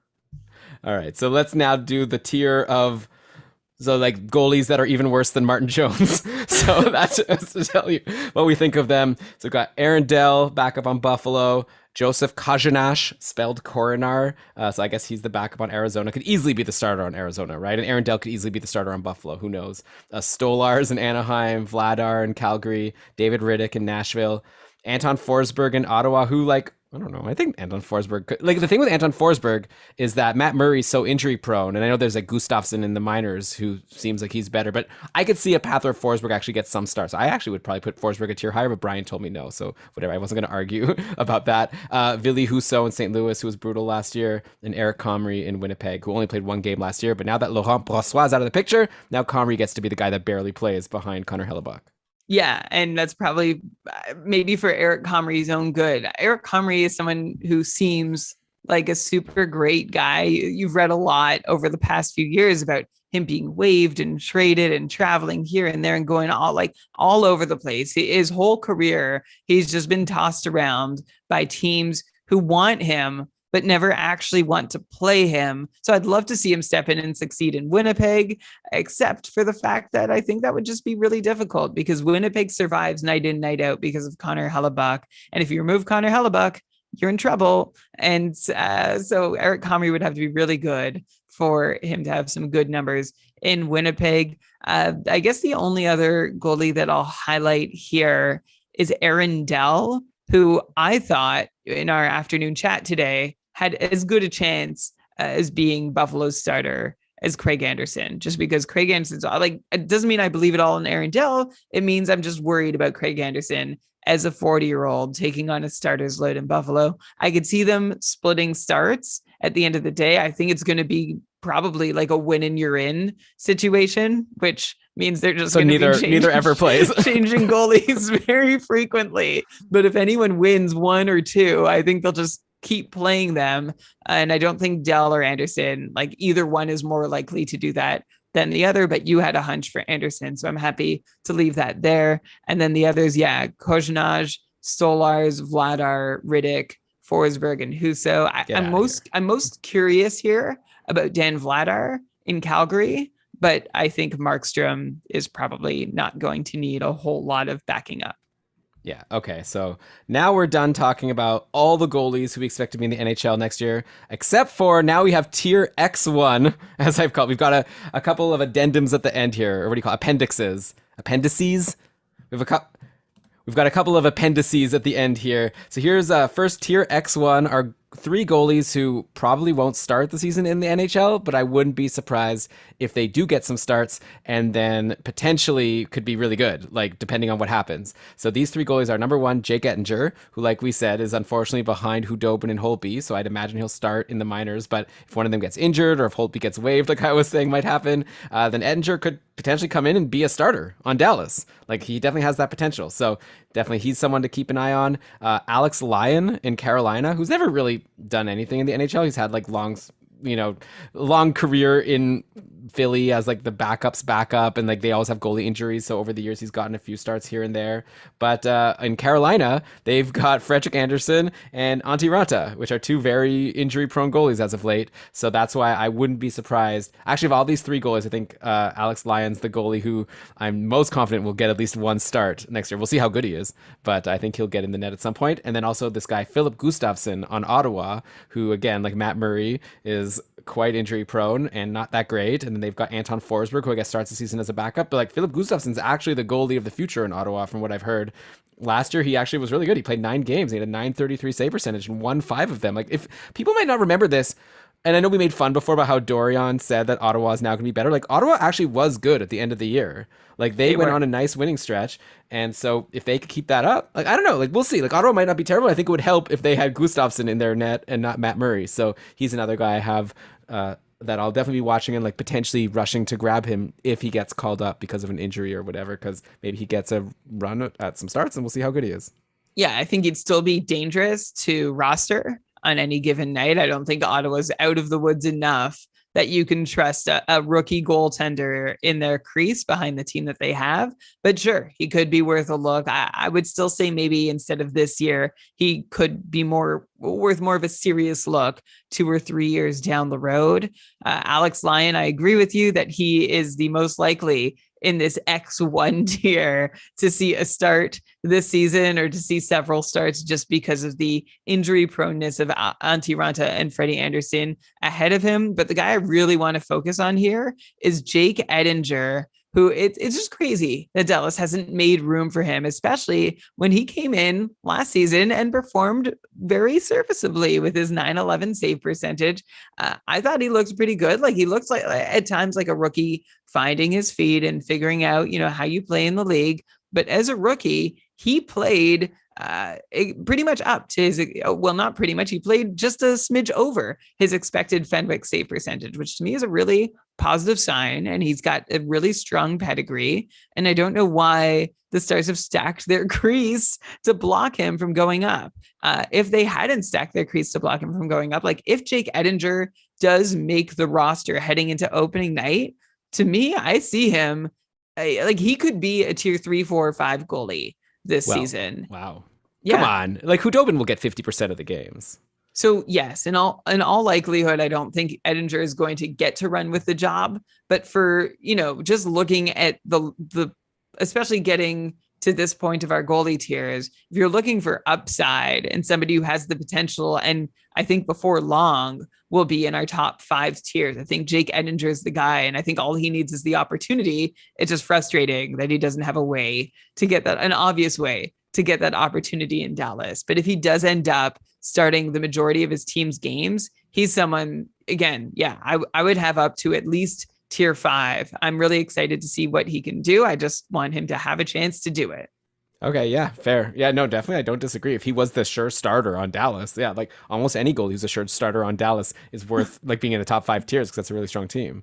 Yeah, but I don't want to just even put it down. Yeah, but you're saying, and he's good. Yeah, I'm just excited to see more of what he has to offer. Like I would say, if Jake Ettinger has not been sent down yet, as you do your draft, he's not a bad like last pick flyer to take. And then, of course, he could get sent down and then you'll swap him out. But if he does make that opening night roster and get some starts early on in the season, I think he really could distance himself from, for sure, Holtby and possibly even Hudobin too. Okay, I think I'll just agree to disagree. Like, I think he's good, but I think that, like, at least for this last year of Hudobin's contract, I think Hudobin is great. I think Dallas is great at having a 50-50. Like, Hudobin's good when he plays half the games. I don't see why they would just bench Hudobin completely, but I guess it's possible. So, okay, then we have tier... Because they've been trying to trade him. No, oh, yeah, if they trade... Oh, okay, if they trade Hudobin and then it's Ettinger and Holtby, then I'm with you 100%. Yeah, run to Ettinger. Yeah, okay, so we're on the same page. Tier X2, the second appendix, are injured goalies who might play this year, so just don't forget about them. So number 1 is Tuukka Rask over in Boston. So he's a UFA, but he's said that, like, if he does play, he wants to play for Boston. He had hip surgery at the end of August. Apparently he'll be available January or February. So I mean, we all know how good Tuukka Rask has been over these past few years. He wasn't like so amazing last year, 913 save percentage. Obviously, it was a weird season. We know that he struggled a little bit in general with being away from his family and all that. Anyway, so and like there was like some tragedy in his family. So I don't know. Anyways, all that to say, I'm not like worried about his numbers from last year. Obviously, I'm more worried about this hip surgery, but hopefully that makes him better and he comes back only when he's ready to go. So yeah. If he gets called up, obviously you're going to want to grab Tuukka Rask, and he's the type of guy also at the end of your draft or like once free agency starts, if he's IR eligible and you have a spot, just grab him and throw him in your IR, and then maybe he comes back just in time for your fantasy playoffs, and we'll see what happens.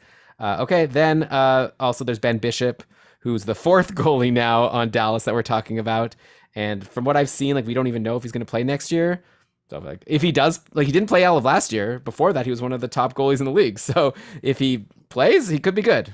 But, you know, we'll have to wait and see what happens with Ben Bishop. But just don't forget about him completely. I don't even think I'd stash him in my IR. But maybe if you see a Roto World update being like he's, you know, some update about his health, then maybe you just grab him and stash him just in case. Yeah, the bottom line with Rask and Bishop is if you can stash them long term with no negative impact on your roster and ability to compete until they come and play, go for it.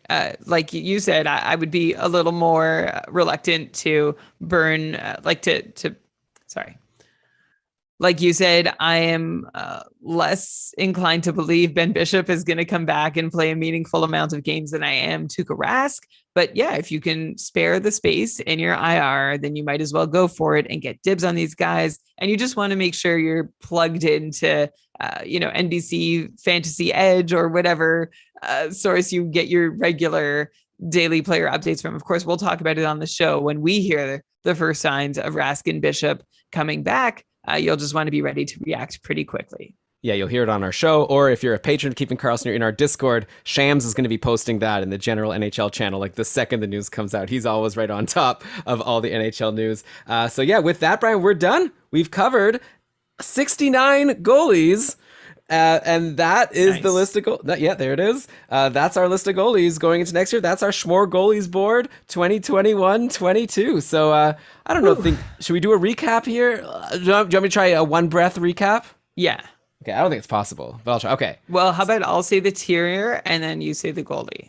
Okay, go. Tier 1. Vasilevskiy. Tier 2. Hellebuck Leonard. Tier 3. Jorkin Kemper Saros. Tier 4. Demko Markstrom Flurry. Tier 5. Varlamov Smith Binnington Talbot Price Hart Jarry Anderson. Tier 6. I should say Frederick Anderson, not Craig Anderson, because he's coming later. Grubauer, Samsonov, Merzlikins, Blackwood, Peterson, Allmark Gibson. Tier 7. Sorokin, Campbell, Mrazek, Knight, Bobrovsky, Hudobin. Tier 8A. Nedeljkovic, Grice, Hill, Reimer, Murray. 8B. Drieger, Francouz, Bernier, Swayman, Vanacek, Kakkinen, Lankinen, Ranta. Tier 9. Quake, Holtby, Allen, Korpisalo. Tier 10. Anderson, Hutton. Tier 11. DeSmith, Georgiev, Brossois, Elliott, Halak, Koskinen, Jones. Tier 12. Dell, Kajanash, Stolars, Vladar, Riddick, Forsberg, Husso, Comrie. X1. Ettinger, Lyon, Gustafsson. X2. Rask Bishop, and there it is. So hopefully you enjoyed our Smörgoåliesbord episode. If you did, why not subscribe to Keeping Karlsson? Get all the episodes that we're going to be pumping out for you leading into your fantasy drafts and for your season. So if you just decided to come listen to Goalies, subscribe. We got a lot of great stuff coming for you. We're going to be talking to the great Dom Lucian next weekend all about his projections. This is always a fun show we do every year. At some point, we're going to do our show where we look over the Yahoo rankings. Like we're here, we're your source to make sure you're successful in fantasy. So get open your Spotify or your Google podcast, whatever it is, hit that subscribe, and then you're there with us for the rest of the season. Also, like we mentioned at the top of the show, it's still not too late, depending what day it is. But even if you're too late, still you can sign up because you'll be on the wait list. Get in for the cupful if you can. The Keeping Karlsson Ultimate Patron Fantasy League, we've already got almost 400 people signed up, and we're expecting it to be a really big year for the league. You're going to start in Tier 7. Before you know it, you can work your way up to, like, some people who won Tier 6 last year are now in Tier 3 this year. And then if they win, they're going to be in Tier 1 next year. So all of a sudden, you work your way up, and you're like fantasy royalty, one of the best of the best. So you might as well start your journey by going to cupful.com. Again, that's linked in the show notes, kkupfl.com. Register, become a patron of Keeping Karlsson. And by the way, if you become a patron of Keeping Karlsson, you don't only get access to the cupful, you get to join our Discord server. You get to get our bonus episodes, like our patron cast, where we answer questions from the patrons. We're going to start sharing our show notes every year, and we're still thinking of more. The Keeping Karlsson Brain Trust is always cranking out more ideas of ways to make it worthwhile for our patrons to give us that $5 a month to show them how much we appreciate it. So if you're interested at all, just check out keepingkarlsson.com/patron. But okay, with that, Brian, I'm ready to wrap this baby up. So let's cue the outro music. And why don't you go ahead and read us the credits? Okay, I gotta load the credits. Load the super supporters. Yeah. Where's? Just give me Okay. a second. How about this? When you get to the super supporters, just throw it to me, and I'll say who they are. Oh no, I've got it. Oh, okay. I just need like the full. I'm just going back and grabbing the most recent show notes. Wow. I'll bet you could do it by heart at this point. Keeping Karlsson Fantasy Hockey Podcast is presented by Dabber Hockey, supported by our patrons. Logo art by Brandon Weeb, outro music by Pat Roach. Thanks to our super supporters, Christopher, Josh, blah, blah, blah, blah, blah. Wow. Then you say, researched with help from, and then I don't know, you'll say whatever you used. Probably. You're so good at this. It's easy. You could probably do my job better than I could. I mean, I've done it many episodes. I did it last episode. And the previous episode. Okay. Ready? Yeah. Okay. Here we go.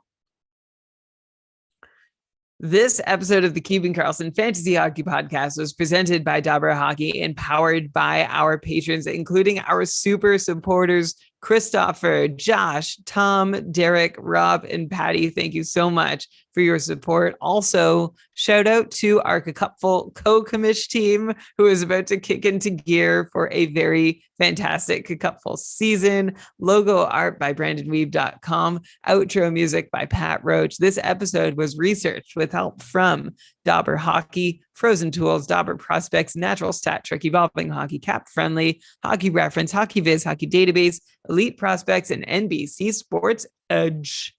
All right, great job as always, Brian. Looking forward to what's coming up next. I think Ben is going to be doing another beat writer interview about the Colorado Avalanche, and then we're going to be back with another episode next Sunday. I believe that's the one with Dom Lucian, so we've got a lot coming. Looking forward to it. I'll talk to you then. I'll talk to you then, and between those times that we talk, Elon, now and then, we encourage everyone to do all you can to make sure that fantasy hockey is for everyone. Even people that are just a guy like Aaron Dell, even they could play fantasy Aiden hockey. Hill. Oh yeah, Aiden Hill. So if Aiden Hill is just a guy, what's Aaron Dell? I mean, everybody just knows he's just a guy. Oh, I see. That's the thing. Everyone thinks Aiden Hill is more than just a guy, but he's just a guy. I gotcha. I'm glad you liked that so much, though. It's funny. I don't know. It reminded me, there was you won't remember this, but there was a Survivor season, the first one with Russell Hantz, and basically it was like Russell's like dominating. Do you remember who I'm talking about? Russell Hantz? Yeah, I remember. Okay, yeah. Russell. So he's like dominating the season. It looks like his like alliance is gonna make it to the end at some point. He's like used idols, whatever. Okay. Then all of a sudden, this guy who like wasn't in the edit at all, his name was Brett, and he won like 2 immunities in a row. And then it got to like the final 4, and it was like basically if Brett wins this final immunity, then like he's gonna like probably win because the jury's like all the people from his tribe. Then Russell Hantz had this like famous confessional where he was like, I mean, he's like, look, he's not Mike Tyson, he's Brett. Like, that's really cracked me up. That's funny. I hope I did that moment justice, that great moment in Survivor history. By the way, Survivor's starting in like a week or 2. Oh, really? Very excited. I started reading I listened to podcasts with interviews of all the cast. I've been reading a bunch of stuff. It's crazy. They're playing only... Anyways, I won't get into that, but... What? I don't know, a lot of stuff I can tell you about Survivor. Tell me something. Tell me something, girl. It's only 26 days instead of 39 days. It's a compressed season. I think probably because of COVID.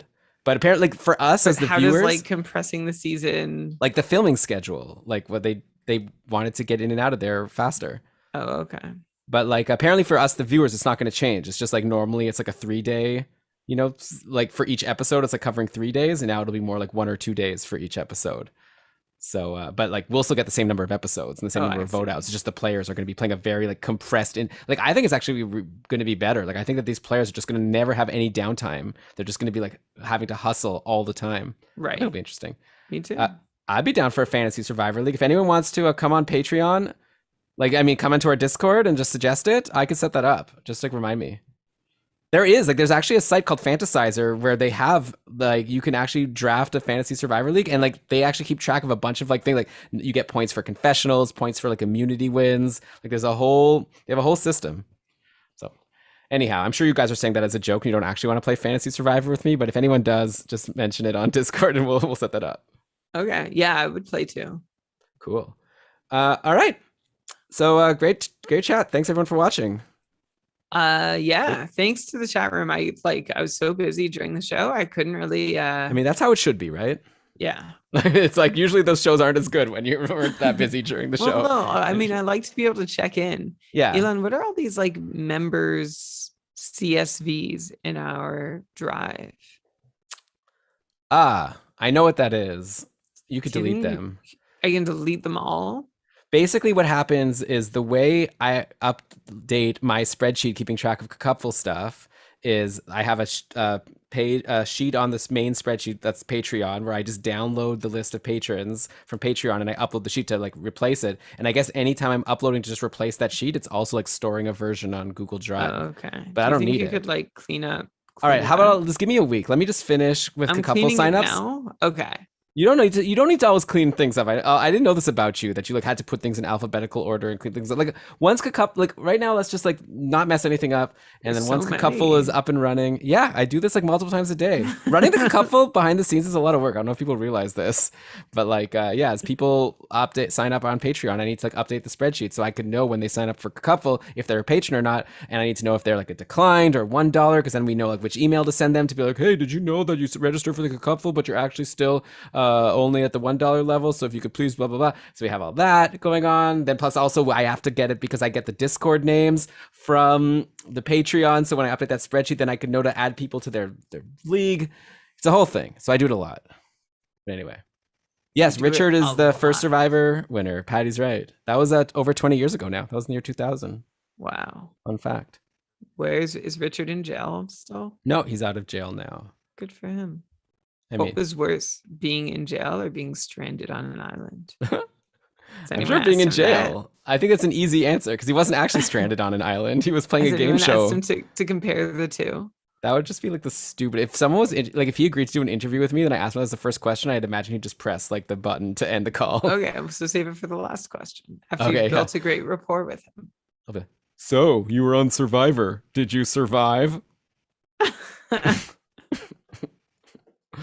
How'd you guys use the bathroom out there? What'd you do? Did you use leaves? I'm sure he's just like, shut up. Just boring questions. Okay. I'm gonna go. Talk to you later. Bye, chat. Thanks, everyone.